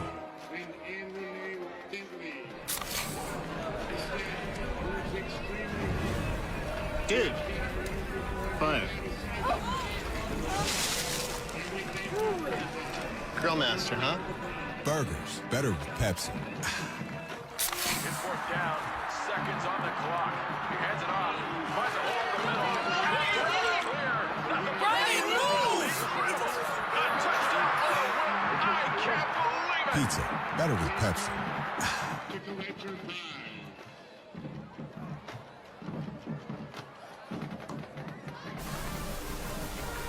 All right, we go to the 4th quarter now. Warren Central deep in their own territory, facing a 3rd down and 16.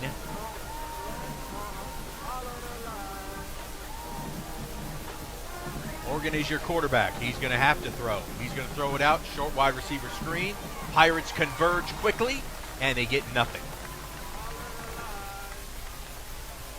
Caleb, the assassin Arterberry, in on that tackle. Take a look at your stats through 3 quarters. Rushing yards, Warren Central 79, Pearl with 59. Through the air, Pearl with 164, Warren Central 97. Punt gets away, it's going to hop. Oh, we touched it, got to get it now. Got to get it. Oh, and we fall on. Wow. Oh, goodness Isaiah Wynn saved the day as that punt bounced off of Markwell Lake. Yeah, touched him right there, and it's like, uh-oh, now we got to get on it. That's the Isaiah Wynn. He's scant in size, but it helps that you can wiggle your way through there. Yeah, saved the day right there. Total yardage through 3 quarters, Pearl 224, Warren Central 176. Well, the Pirates will set up shop. Decent field position at the 36-yard line.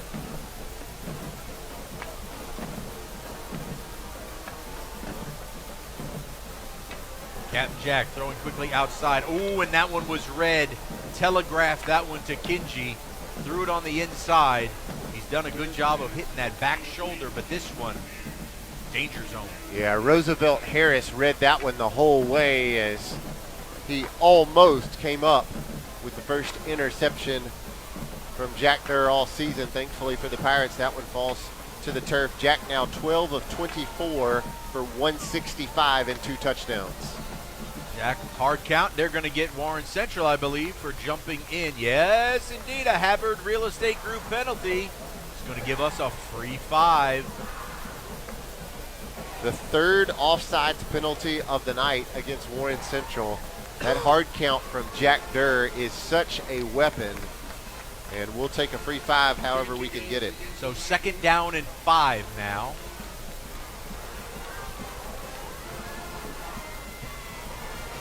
Now your playbook's wide open.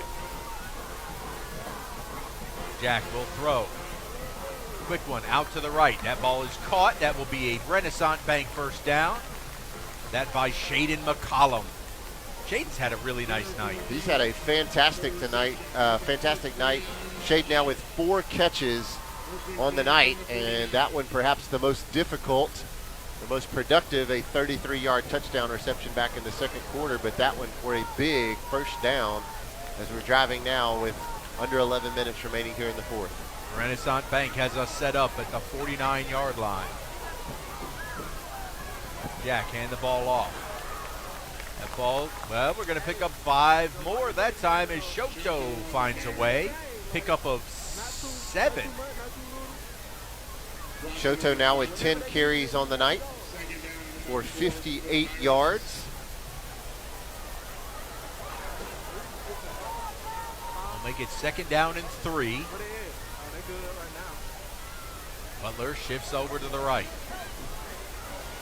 There goes Shoto. He's into the 2nd level.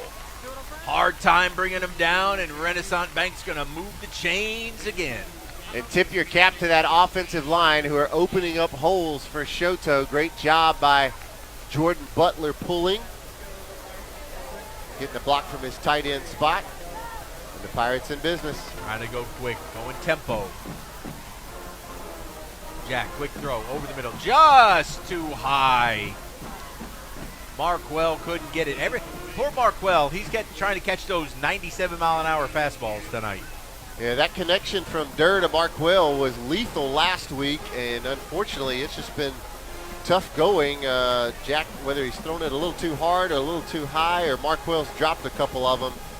Markwell with 2 catches on the night for just 17 yards. But been targeted probably 8 times. So 2nd down and 10 for the Pirates. Shoto remains in the backfield. Jack, quick throw. That ball batted down. You know, Brian, the way that this is gone, it's truly a prize fight, because one drive, their defensive line looks tired and worn down. Another drive, ours does too, but then they come back, and it's just been back and forth, a heavyweight battle. Yeah, that time Ronnie Blossom, the guy who was able to get his hands up, he's one-on-one with Takofa Lewis, Pearl's most experienced offensive lineman, and Blossom went up in the air, and yet another Jack Durr pass deflected. All right, Jack, back pass. This time he's looking for it all. He's got a man. That could have been interference over there, but no flag comes out. Is that Kinji over there? No, that's Shaden McCollum, and he was being trailed yet again by number 22. That is Roosevelt Harris, and 21, okay? 22's on this side. That time it was Ricky Neal, the 5'11 junior, and got to tip your cap. That was pretty good coverage, and looks like we're going to march out the punting unit and try to pin Warren Central deep. Yep, still a little too far outside of Colston's range. 9:39 on the clock. See if he can just pooch it down there. Well, it went straight up. It's okay if it takes a good hop, and it did. Yep. And it was, wow. See? Kinji kicked it straight up and knew he had that little forward roll on it. Yeah, sometimes they look like your sand wedge, and they'll back up on you. Yeah, the backup wasn't good. But St. Kinji's been practicing. He knew he was getting that forward roll. Yeah, Kinji doing a little bit of everything tonight, and he's gotten off some good punts, even with a little bit of pressure. And that one turns out to be very profitable all the way down to the 14-yard line. Good job, Kinji. I tell you what. That's hard, by the way, especially when you're a receiver that's not used to doing that. Tip your cap off there to Kinji. All right, now it's time for our defense to stand once again with 9:23 to play in the game, clinging to a 3-point lead. I mean, who would have it any way? Who would have thought? It's a one-possession game between Pearl and Warren Central in the 4th quarter. Here's a handoff, trying to go up the middle. We've got him hemmed in there. And Omarius Johnson comes in from the DB position. Trying to run some misdirection in the handoff to Greer, who almost broke one earlier, and fantastic job by Johnson coming up from his safety spot to tackle Greer for no gain. Yeah, they'll get him back to the line of scrimmage. That was a little generous, but 2nd down and 10 from their own 14. Morgan, the quarterback.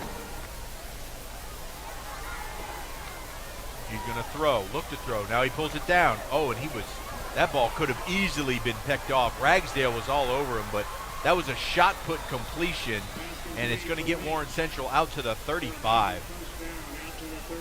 The sure-handed Maddox Lynch, who's even harder to bring down, and somehow Nash Morgan able to jump up and get that one over the outstretched arms of DeMario Ragsdale, and right in front of Omarius Johnson and Damon Draper. Lynch pulled that one down. Oh, somebody forgot the snap count. The center. It's really bad when the center forgets the snap count. Everybody else moves except you. So that Havard Real Estate Group penalty is going to take it back 5 yards. Just inside the 30. So that'll be a 1st down and 15 now.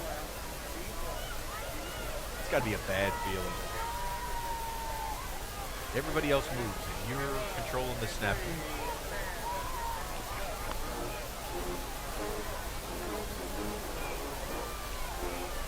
There goes Maddox in motion. Morgan going to roll out. Oh, it's a keeper all the way, and he will slide out of bounds. I don't think he really got much of anything. Yeah, that almost looked like a busted play. See, he turned to hand the ball off, and Greer was not ready. Greer went in to block, and Nash Morgan said, I got nothing to do but take off. And that's another bad feeling. That's a really bad feeling. When you're take the ball. No. And you are a freshman facing a 7A defense in high school football, and you got nobody knowing what you're doing. And thankfully for Nash Morgan, he's able to get out of bounds. All right, 4 wide, 3 here to the near side. Keep an eye on Maddox. You go throw. Oh, that's an air ball. And we lost Catane. Nope, but it hit the ground. They're going to rule it incomplete? Wow, they will rule it incomplete. I thought Zach Evans was going to pull that one down. I mean, this was a dead duck that went up in the air, and our defenders just kept running past it. Yeah, and it actually came back, and Zach Evans was able to trail it. Evan Williams, I believe, was the guy in coverage, and he sort of, he kept going. Zach Evans came back, but thankfully that ball falls through Evans' arms to the turf, because that would have put Warren Central on the doorstep of trying to take the lead. 3rd down and 17. A Pearl Pool from the deep end, and we're going to get a timeout. Warren Central. We will take it with them. Pirates clinging to a 3-point lead with 7:46 to go. They say good things come in small packages. I found the same thing to be true with small businesses. Places where you can get a good cup of coffee or a fresh haircut. Where they call you by your name and the coffee don't taste like cardboard. Life is like that too. They're local folks who care about making sure you have what you need, like great rates for business insurance. Local just means local. Call Alpha agent John McHenry in Pearl for a quote today.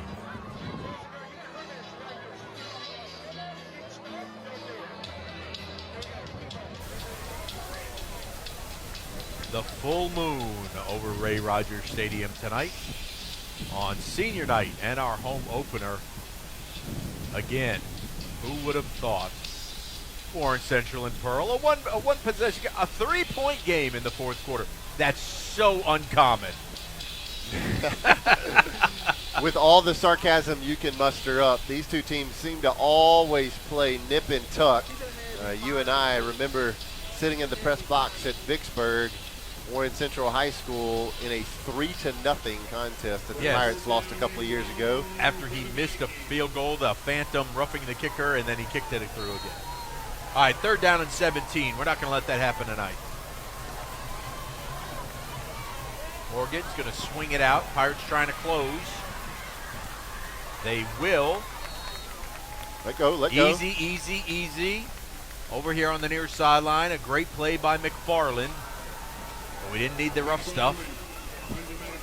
Thankfully, no penalty. That's going to bring up a 4th down and 8, and they're going to punt. So you make a great play here, and you get them out.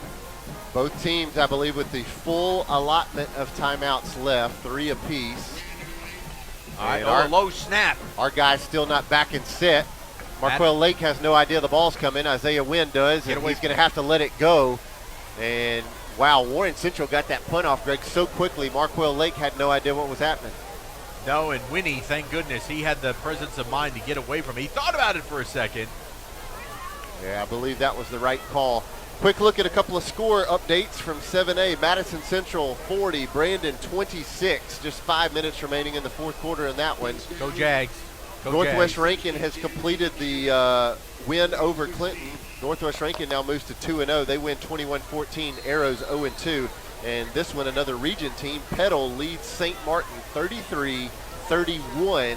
That one is a 4th quarter score. I don't like to hear that Petal has an offense that is scoring points. Yikes. Well, and there's a play that's just not going anywhere, as Shoto's going to get wrapped up in the backfield by a big Braden Beeman.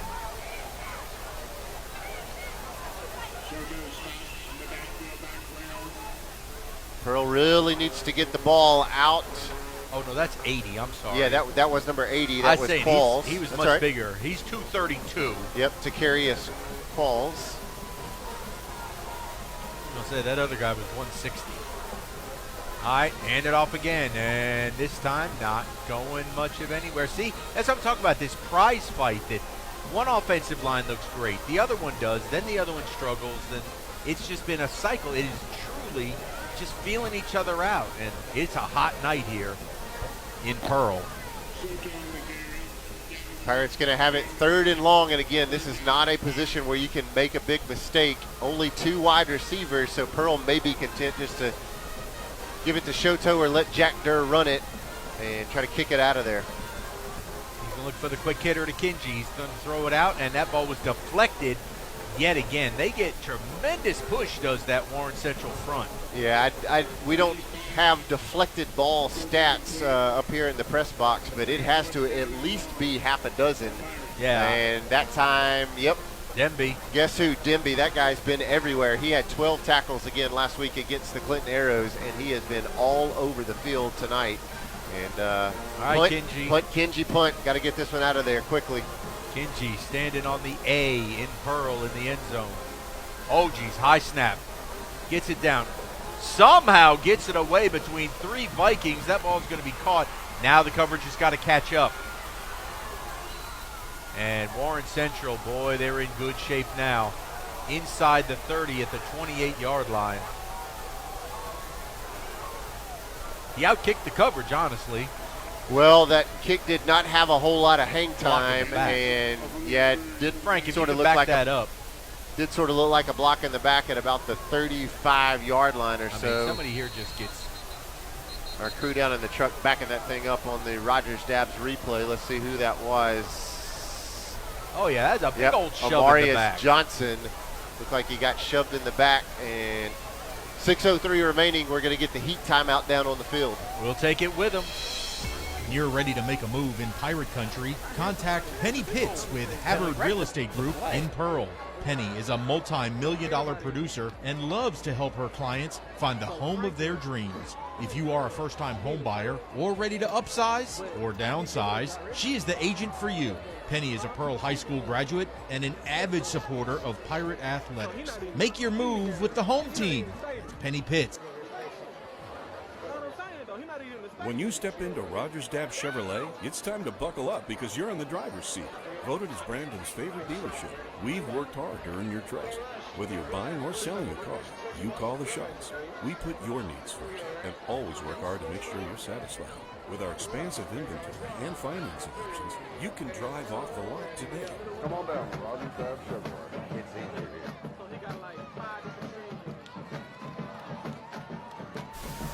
All right, batten down the hatches, Pirate fans. We got to have a big stand from our defense.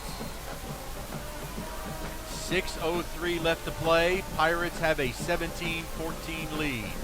Morgan hands it off to Collins. Collins, our defensive line, stacks him up right there. Gain of just 2. It'll be 2nd down and 8 from the 26. Ken Mangum and Cam Hewitt in there to make the tackle. Keep your eye out top of the screen. Well, he's going to come down further, but Zach Evans, number 0, checks in. He's been a lethal man tonight on the deep ball. And it looks like he's going to come bottom of the screen and go one-on-one with Antonio McFarland. Well, this area here, look for 9. Just to get it in his hands and do something.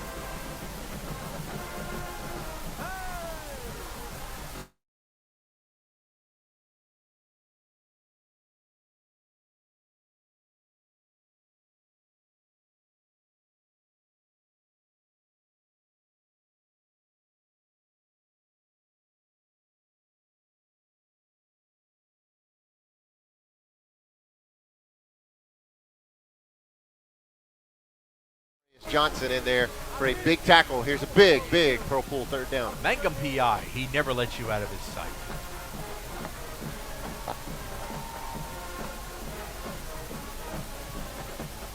Third down and 6. Morgan back to pass. He's looking to his right. He'll throw, completes, but he will be short of the 1st down.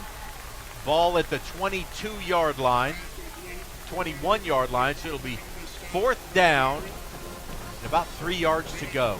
Jalen Winters, the man who made the catch, and a fantastic open field tackle by Antonia McFarland. You can't do it any better than that. And the kicker is coming out. Yeah, for the first time tonight, we'll see Warren Central attempt a field goal. Jonah Artman, he's kicked it very deep on kickoffs. A 5'9", 150-pound sophomore trying to tie this game up with 3:58 remaining.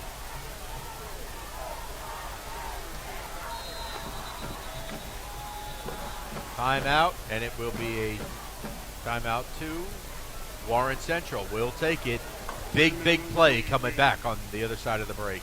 Leave it up to us at Mississippi Arkansas Ag for your John Deere All-Star package. The 3025E Tractor Plus loader, box blade, rotary cutter, and a trailer at just $349 per month. Visit agup.com for more information.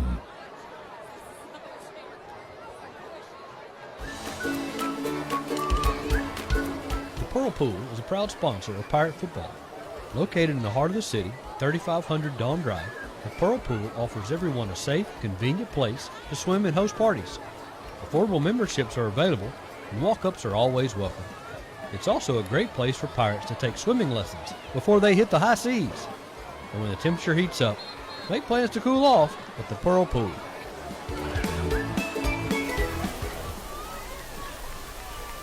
Warren Central will attempt to tie the game. It will be a 38-yard field goal attempt by the young man Jonah Artman, sophomore kicker. Good snap, good hold, kick is up, and it is good. What do you know? Pearl Warren Central tied with 3:41 to go. Fantastic finish upcoming. So when are you going to give me back the pizza? Oh, personal foul. Let's give him a Renaissance replay. Make a successful handoff when you transfer funds to friends and family with Zelle in the Renaissance mobile app. When Pirates need a feast, they sail to Mugshot's Grill and Bar. Voted best burger in Mississippi for 13 years in a row, Mugshot's proudly serves fresh, never frozen certified Angus beef. X marks the spot at 2 locations on the map, in Pearl and Riverwind Drive in the movie theater parking lot, and in Flowood on the corner of Airport Road and Lakeland Drive. You can dine in, take out, or order online and pick up curbside. Check out mugshotsgrillandbar.com. Okie doke. We are tied. 3:41 to play. Warren Central about to kick it back to Pearl, and here comes your Shane Fletcher, Farm Bureau Insurance kick. Boy, and Artman's feeling a little something right there after kicking the tying field goal. He just booted that one in the end zone for a touchback. His best of the night. Artman is fired up. Now it's time for us to get fired up. We're going to put it on the back of this Pearl Pirate offense led by Jack Durr, who has done a fantastic job through the first 7 quarters of 2023. Got to find a way to pick up that pressure that you know they're going to send.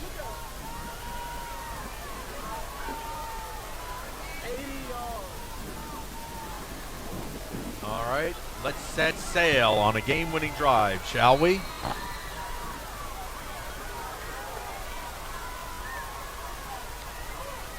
Oh, Jack, a delayed snap. He's looking nothing there. Timing of that play completely thrown off as the snap came late.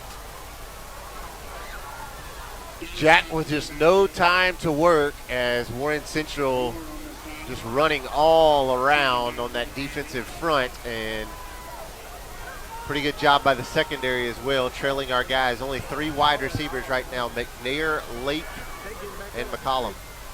2nd and 12. He'll try to hand it off, and boy, nothing there. Warren Central just flying to the football right now. That was number 4. Kevin Davenport.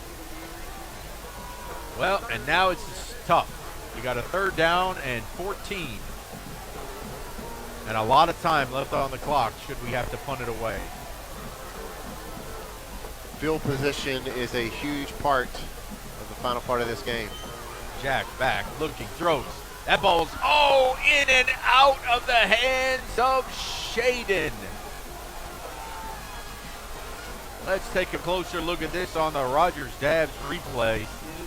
Not sure if it was knocked out or if Shaden just didn't hold on to it. Yep, it looks like the defender may have got his right hand in there. That was number 21, Ricky Neal, who got his hand on that ball and knocked it to the turf. And 2:28 remaining, and Kenji McNair punting with his heels on the goal line.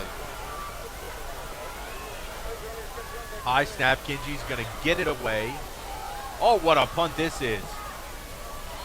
Fair caught in Warren Central territory at the 45. Good job, Kenji. Now it is the time for the strength of this team, the defense, to rise up again. 39 yards on the Kenji McNair punt. He's doing everything that he can on special teams to try to flip the field. And Greg, you said it. It's now all on the defense. 2:21 remaining. I believe Warren Central has 2 timeouts to go. And it looks like they're going to go with the junior Maddox Lynch, the 6'5" frame junior at quarterback. They go heavy here on the right side. They'll run that misdirection over to the weak side. They've had success with that earlier. And for the second time tonight, they will give it off to their number 44, Jadarius Miller. And he picks up 5 and just a bit. And a little hesitation there by Miller that's part of the fake of that play, and good job by Pearl sniffing it out, holding them to only a 5-yard gain. Now Morgan in a quarterback. He's going to try and dump it underneath. That ball's complete. Push forward, and it's very close. Looks like he will indeed have enough for the first down. Let's see where they officially put it down. Nope, he's going to be just half a football short because it has to reach the 45. Clock now at 1.5 minutes remaining.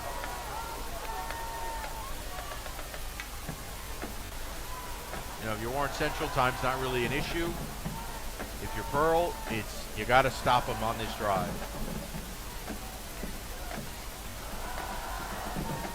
Morgan back to pass. He's looking for it all. Receiver's got a step and in and out of his hands.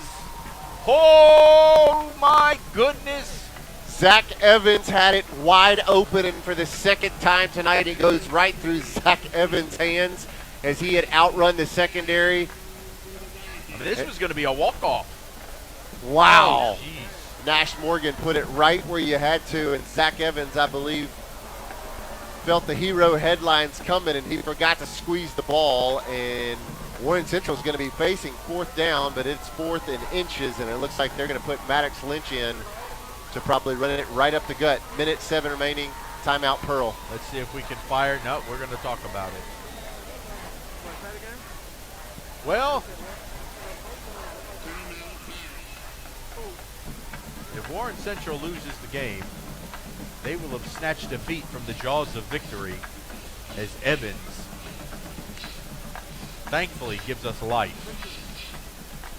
He had a touchdown on his fingertips. We would have had about a minute or so to work with offensively, but man, that would have been the backbreaker had he been able to hold on to that one.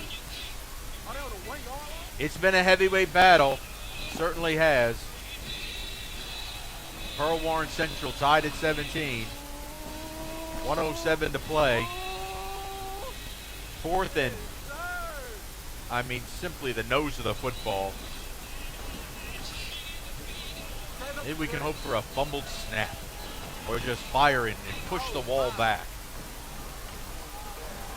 Because Lynch will, he likes to push the pile. So let's see. Mano y mano.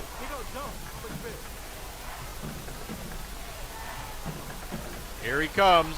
Didn't get he's it. in behind the line. Did not get it. He's going to be taken down to Pirate defense. Unbelievable. What a stop by the Pirate defensive front. Cam Hewitt was at the root of that. We've got one Pirate defender who's down on the ground. Who is that? Ragsdale. He's up. What a stop by the Pirate defensive front. First man through was Mangum P.I., and then he got help. Everybody in the stadium knew who was going to get it. It was Maddox Lynch up the gut. And Coach Josh Morgan said, can you stop him? And the Pearl defense said, yes, we can. All right, we've got 59 seconds on the clock. Again, I think we've got to reach around the 25-yard line to have a feasible field goal opportunity. I believe we have 2 timeouts remaining. Captain Jack going to throw. Quick, over the middle. He's got Kinji at the 46. Clock will continue to roll. Got to go quick. It'll be 2nd down and 2.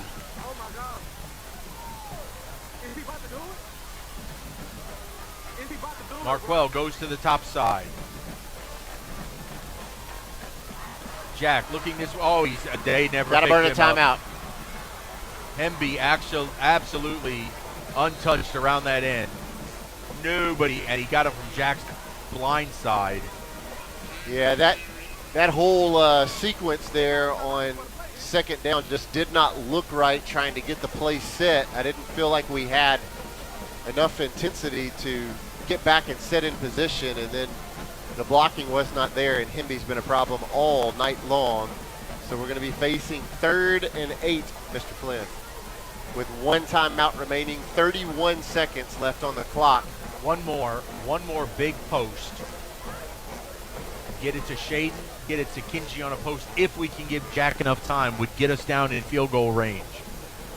Should you not get 3rd down right here and 20-something seconds remaining, you've got to kick it away. Yeah, we got to kick it away, and you're going to overtime.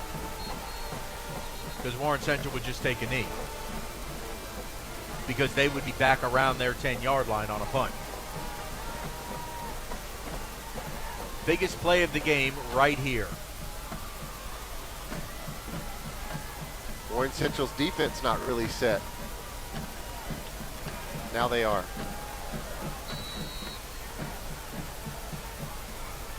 All right, Jack looking. Going to throw it out to the right. And that's going to be incomplete. That's is that Marquell? Or that was Shaden. Yeah, Shaden was out on the far side, and ball did not travel far enough. And he and Marquell were over there together. Yep, here comes the punting unit. So we're playing for overtime now. Just get a good, clean punt. We've had some high snaps the last couple. Kinji, very athletic. Remember the one he had to sky for it in Neshoba last week? He jumped about 10 feet in the air. And brought it down with one hand. Let's not do that again here. Let's get a clean snap. Warren Central putting nobody back, so we're going to have a chance to kick it far. Good snap. Wow. Good kick. Just let it roll. Nobody touch it. Let the clock run.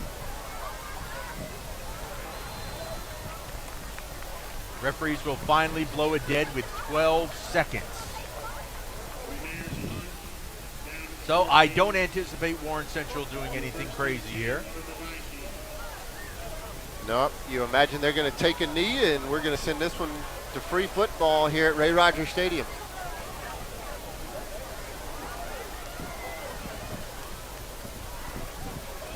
There's just something about these two teams in this rivalry. You know, there's many of the old school Pearl fans that will tell you that outside of Brandon, Warren Central is the biggest rival here at Pearl.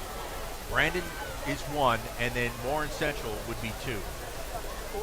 Again, over the last 9 matchups between these two teams, Warren Central has taken 5. Brandon has taken 4. Nope, not Brandon. Excuse me, I'm sorry. You were talking about Brandon. Pearl's taken 4. No, they lost tonight. They did lose tonight. 0-2. Madison Central finished them off 40-20. Oh, jeez. All right, they are going into very tight formation. Lynch is going to be back there. He will hand the ball off. Make sure you get Collins on the ground. There's a big lick. So that should. And we got an injured Pirate. Is he going to get up? Yep. Caleb Arterberry. He's off the ground. He did get 10 yards, so that was temporarily stopped. And I think that will take us to overtime. Pearl Warren Central. Another chapter being written here that will be one for the record books. Coming back with overtime.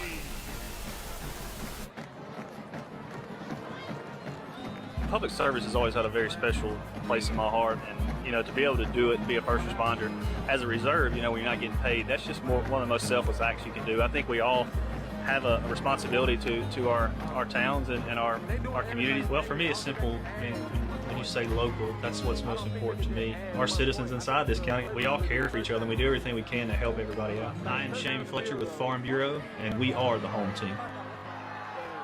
Come smile with Sky. Sky Family Dental of Pearl provides complete dental care for the entire family. Oral exams, cleanings, dentures, implants. Most insurance is accepted and financing is available. Call now to schedule your appointment. Come smile with Sky.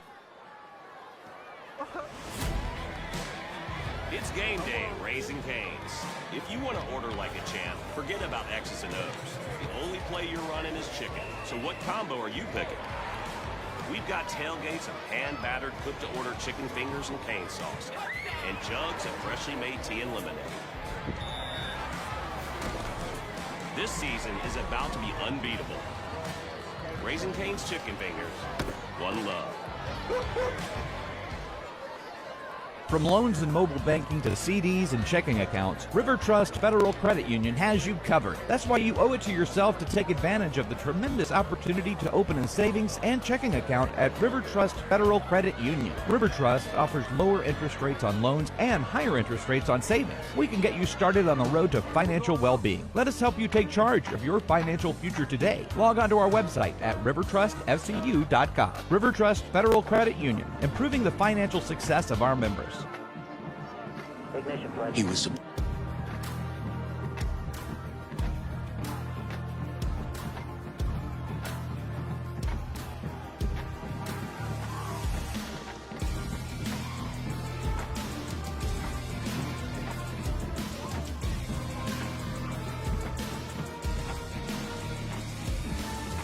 Shop, stay, dine, and play at The Connection, Mississippi's retail entertainment destination.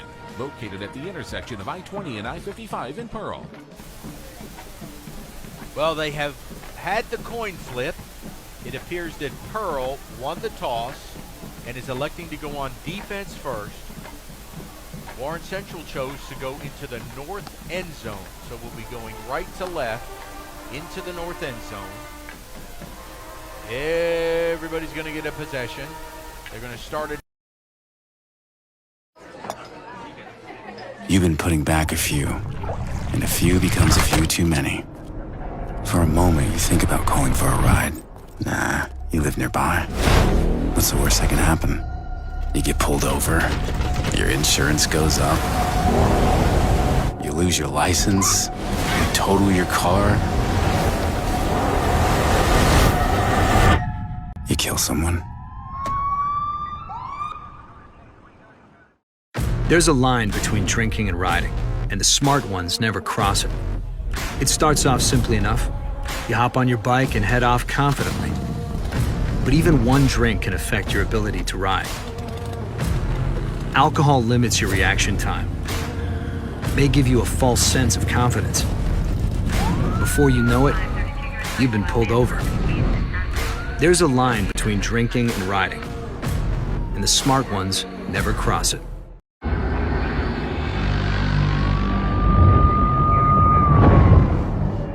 You knew the risks when you decided to drive drunk. There could be a crash. People could get hurt or killed. You could get arrested. But one thing's for sure, you were wrong when you said it was no big deal. So, I got a DUI. Mom, Dad. Why didn't you just call someone for a ride? I wasn't thinking ahead. I didn't think I was gonna get caught. Yeah, my best friend Tim. Still coming to my bachelor party next month? This DUI cost me 10 grand, so no. Yeah, you, in the back. Did you know I almost died when you hit me? Didn't didn't think this would affect so many people. You think it was worth it? No more questions.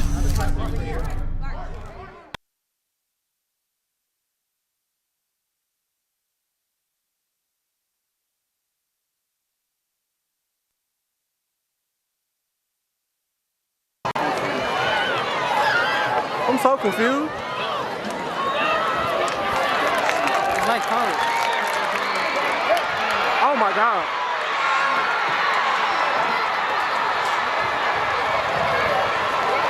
On the touchdown carry. The Vikings. And they start from the 20? They start from the 20?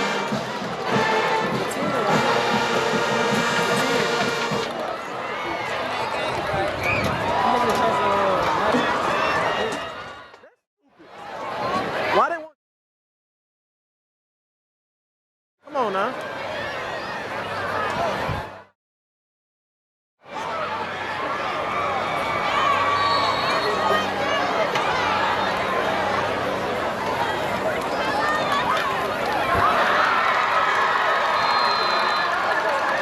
Hartman's PAT is good. 24-17 Vikings. Hey, he was bound to get loose sooner or later. Hey, what I do in the game over? What I do in the game over? Huh?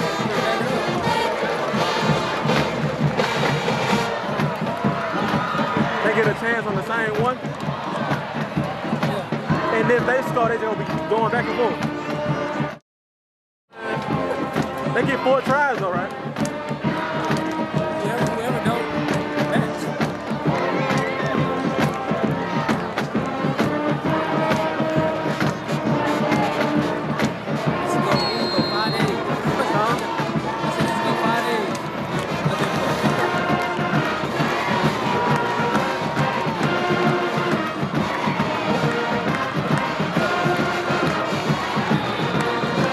Good run. Shake over with the carry. Reynolds on the side. Gain down to the line.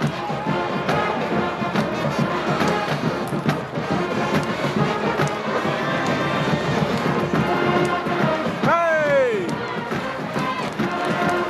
Hey! Hey!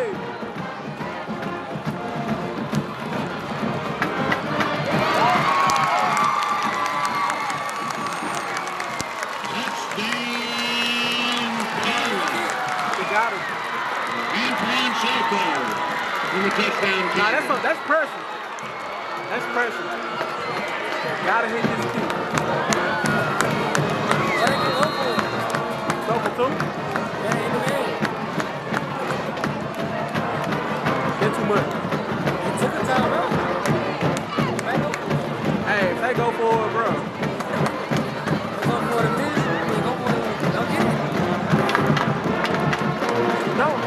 Don't be no hero, bro.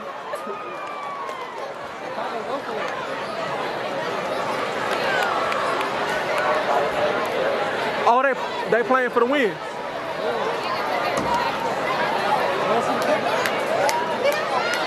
No, they playing for the win. They going for 2. Ooh, but I believe him. He drawing the play out on the field.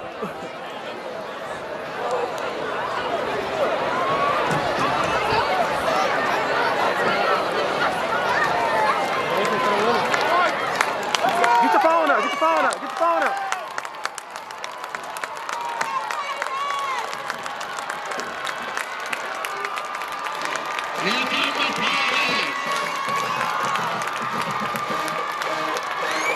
Come on, come on. Get your phone up, my boy.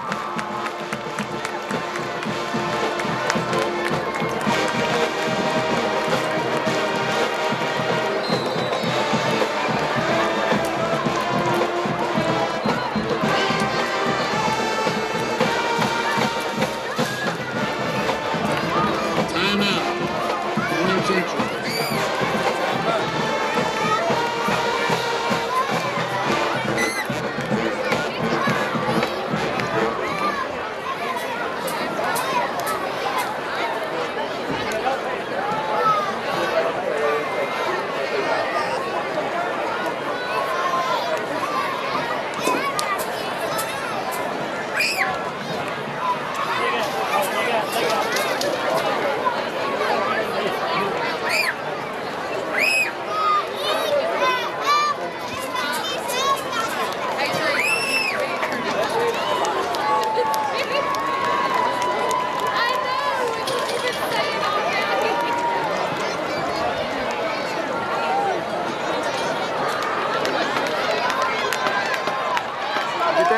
up, boy.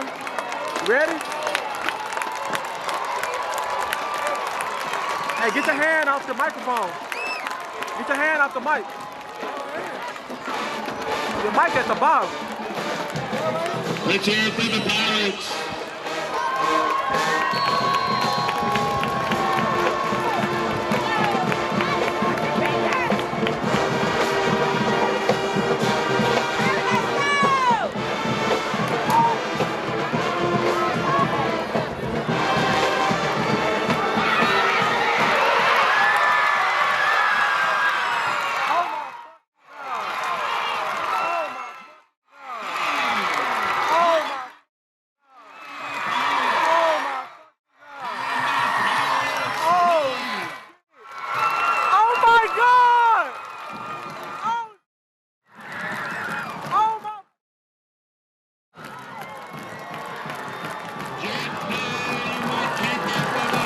He's going to free him up. Look at him pinch everybody to the middle.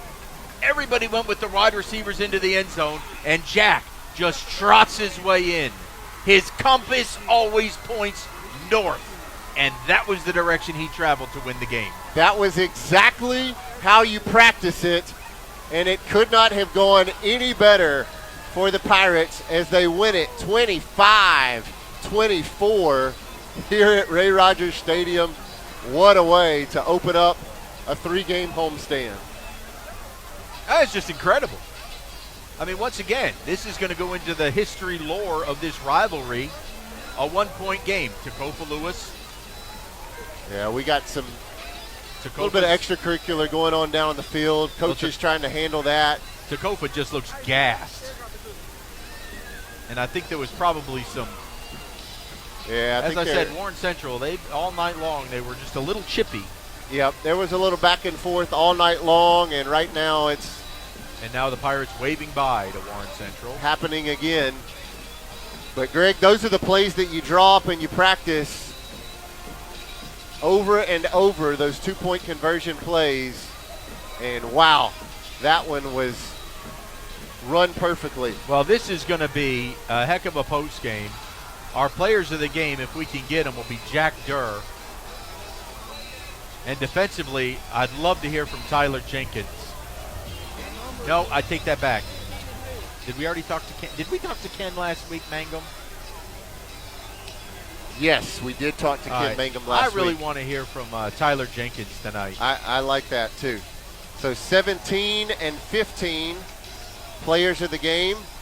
The players down here have Jack Durr lifted on their shoulders at the 25-yard line. And a sophomore shall lead them. What a night.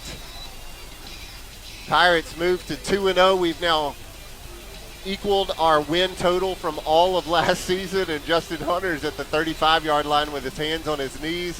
His heart had to be beating out of his chest as they called that timeout and decided to go for 2. He just looks gassed and in shock. And Josh Manning has the headset on Coach, and I think he's trying to make sure that he can hear us. Justin, you hey, how unusual to have a 1-point, a close game against Warren Central Pearl. How about that?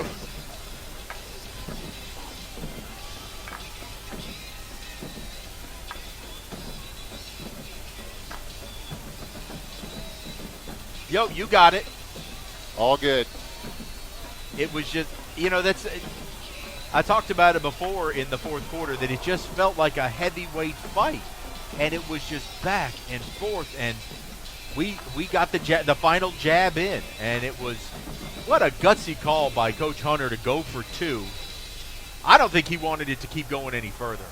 Yeah, I think he knew how powerful that running game and offensive line was for Warren Central. And, man, you got to tip your cap to Coach Hunter and the coaching staff who had the guts to call that timeout, set up the perfect play, and then the offense could not have run it any better tonight. While Coach Hunter's sharing a word with his team, I'll give you a couple of quick stats.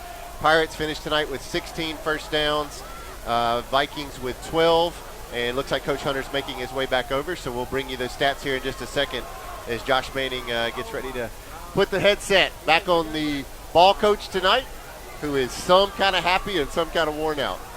All right, now he's back, and I don't know if he's going to not pass out on us. You can take a knee if you want. Hey, Justin, turn around for us so the fans can see. There you go.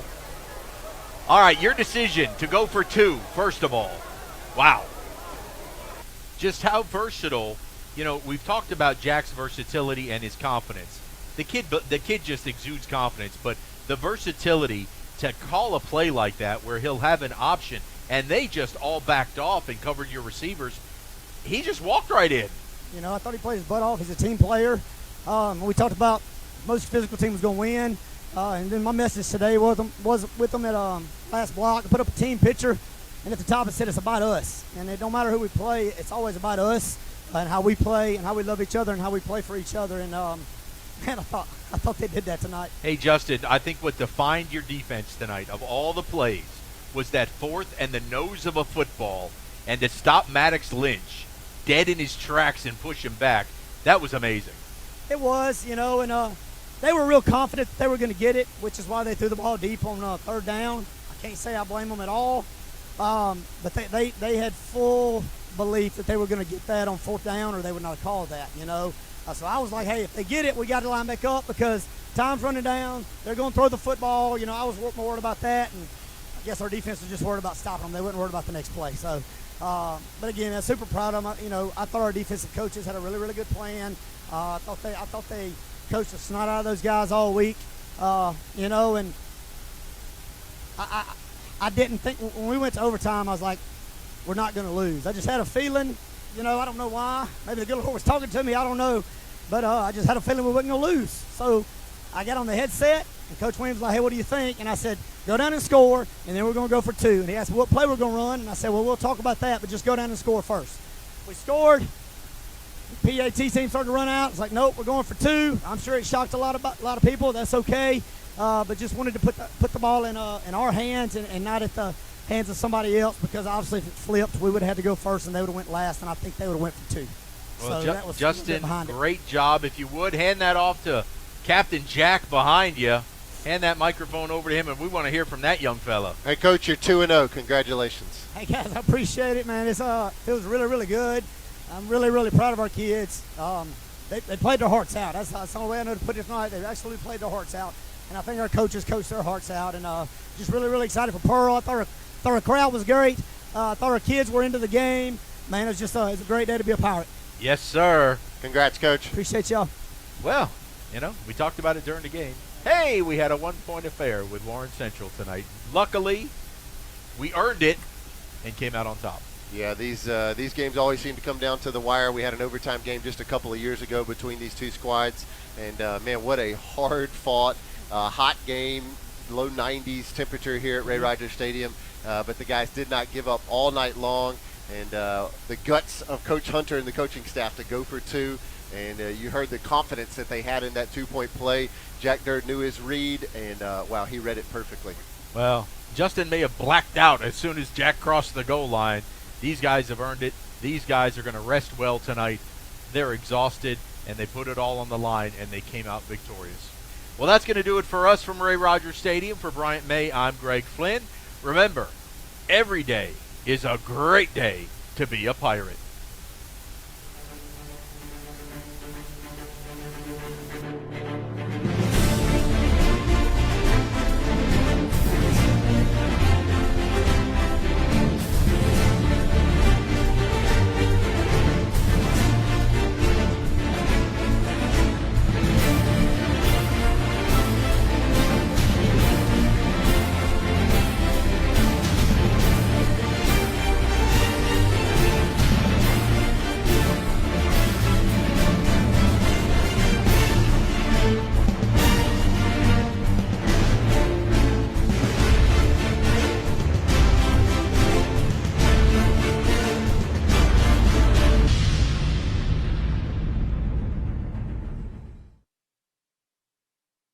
Thank you for watching PMB Sports.